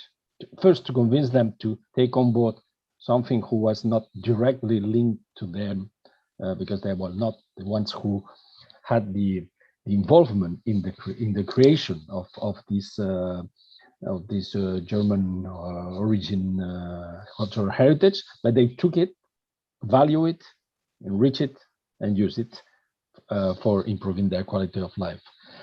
The second part, who is very important also, is this importance of the democratic participation, who is involved in the project they do. That is, it's clearly one of the issues, and I have to recall that precisely the cultural heritage and cultural division of the Council of Europe is within the division of democratic participation. So as I say, we consider that it's one of the parts who are very important to try to develop this democratic participation in a specific domain, but that can be very interesting because it can be some kind of experiment in this domain of the potentials of this democratic participation and the involvement of all the stakeholders. And another point that also was raised by Chiara was this idea of not going away from the very clean tourism, too clean tourism, very aseptic tourism related to some kind of description, stereotyped description of the history. And I think that the aspect that we take on board the different histories related to a cultural heritage, the same cultural heritage, is very important to make it more valuable and more understandable for the people of the meaning of this cultural heritage. So that I think it's are things who are very important and very much in line with the FAO Convention, and I hope that they can inspire other participants in the way that they, because the maybe the message is that you as operators of this tourism can have the possibility to relay these ideas to the visitors, because as I say, one thing is what we can develop with the hosting communities and trying to build the things, but also we need at one point to be able to transfer it to the visitor and to be sensible to these kind of things. So I think here all the participants, especially the travel agencies with this sustainable tourism approach, are very important agents to promote this kind of valuation of the cultural heritage beyond the traditional approach. Thank you. Thank you, Francesc. By the way, I'm talking very close from Faro. I'm in Lolé, which is 20 kilometers from Faro, and it's very interesting to hear Faro, the name of Faro, so many times. But one of the things I've learned in the last months since we have started the talk is that the FAO Convention is not so much known here in the Algarve in Sar. So I hope now with this conference also more people get more informed about this convention, because it's in the end, it's quite interesting and it's very important for what we do as tourism in the region. Carolina, you want to give us the last quick comment, please? Yes, thank you. Well, I was not able to follow all the conference this morning, but I heard a little bit, and I know that community involvement and sustainability has been highlighted many times by the different speakers. Just following Mr. Pla's comments, I would like to highlight the fact that the cultural roots of the Council of Europe are an example of how we can put all these things together in practice, because it's a program that takes into consideration how these projects can implement the principles and values identified in the different conventions regarding the protection of heritage. So they put into practice all these principles that have been identified in the different reference texts. We see how communities can get involved, and we see the big potential of these kind of projects for local economies and the benefits that they can bring to local communities. And seeing also the current COVID scenario, I think that these kind of projects become more and more relevant nowadays, because that means that through cultural roots and all the projects that are involved, because when we talk about the cultural roots, we are talking about perhaps 100 different stakeholders that involve also different institutions, different partners. So it's a wide network. And how they can attract tourism to small destinations, so promote this kind of responsible, slow tourism, but also get the communities involved. So we are talking about preserving and enhancing heritage for the visitors, but through the participation and the appropriation of the local community. And I think that is the way for sustainability when we talk about tourism. So I think there's a lot of potential, and in the future we should focus in this kind of initiatives that are really bottom up, that are born from the communities, of course, with the support of authorities and different stakeholders. But there's a lot of room for innovation, for sharing good practices with other projects that are doing similar things in order to bring to practice these kind of sustainable initiatives. Thank you. Thank you, Carolina. So we are now reaching the ending, and we are very much quite on time. I will now pass the word to Annalisa, and she will be presenting one of a good example of also these kind of projects which are connecting tourism with local culture, the Ithaca Festival. Annalisa, you have the word.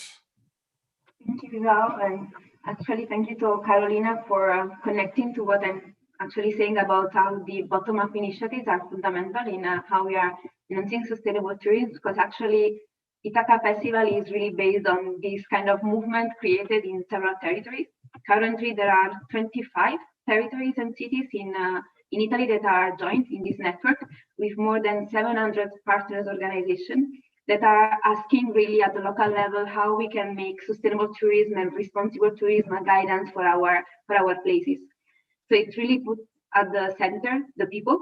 I like to also, all over the conference and the discussions, this word coming quite often in saying people are at the center of tourism, and we do not actually have tourism without the connection to people and to culture, that I think is also quite fundamental. And that's why I'm really proud also to say of Ithaca being one of those initiatives that are kind of leading this movement and connecting, because it's not only of what you can do in your own place and the connections and what people are doing locally, but also how you connect among them. Then the festival is active in Italy since 2009, so it's now 13 years. It's the 13th year actually that is active. It was born in Bologna through the international cooperation work of free organizations. So it was really based on how you can make the best of the positive impact in going to foreign places, but then moved slowly towards being tourism at home and how you can make responsible tourism also close to you. This concept has really evolved. So to think that in 13 years is now starting from a city festival to a 25 cities festival, and in particular connected to hinterland areas. So those that also Chiara and other persons were highlighting are the ones that will need a lot of support in being better connected and to be really at the center of movements for tourism. So really how we can connect those territories in the movement. Then I will be sharing just 2 slides, because I know that we are a bit over time, so I will not share all the presentation, but I thought that was nice to give you a bit of the picture on what the festival is.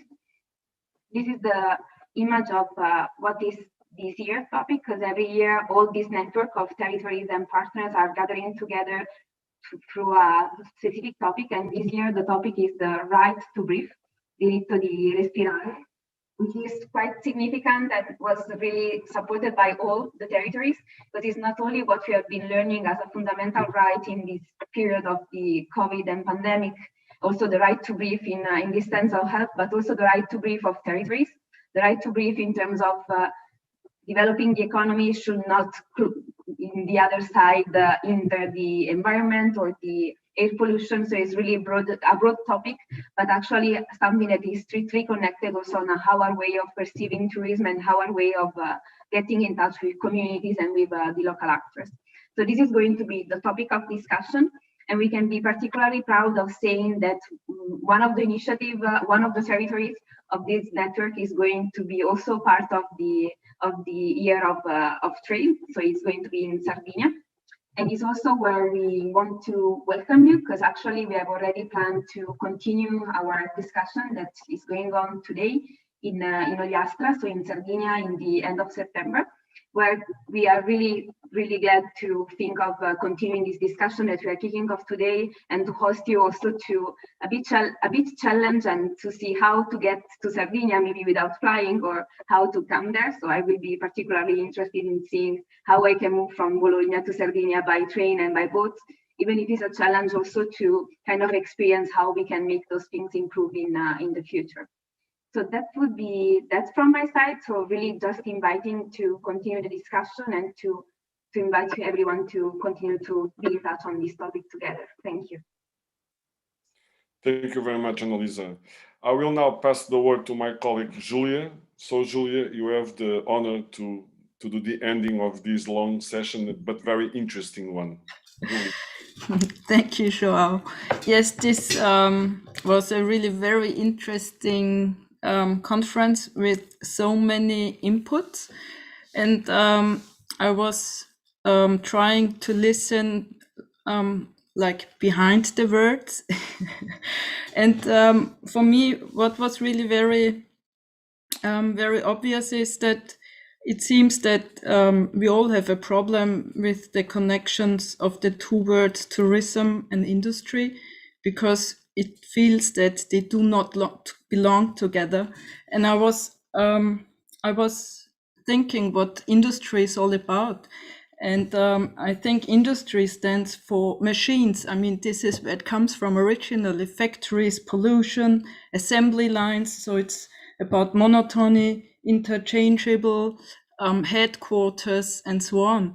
And the way we are talking about tourism, it has something to do with life, and with culture, with people, with connections between the people, between cultures, connections to the society, to nature, all kind of things which we definitely cannot find in the word tourism. So I guess we really should find a new way of saying it.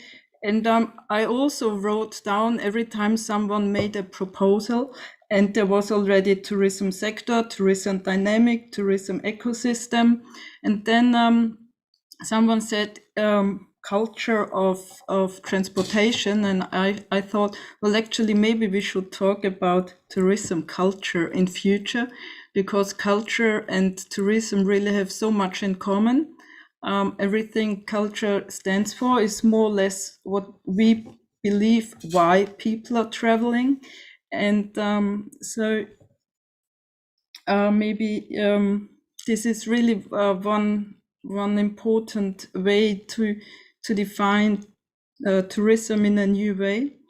One goal of this conference was to broaden the connections between lawmaking, research, and companies. And since there have been people from lawmaking institutions, many companies, and also many research institutions like university, I hope everyone really enjoyed it and really felt that it makes so much sense if we do connect also on these different levels to improve our lives, the lives of all of us. I guess this is what it's really all about.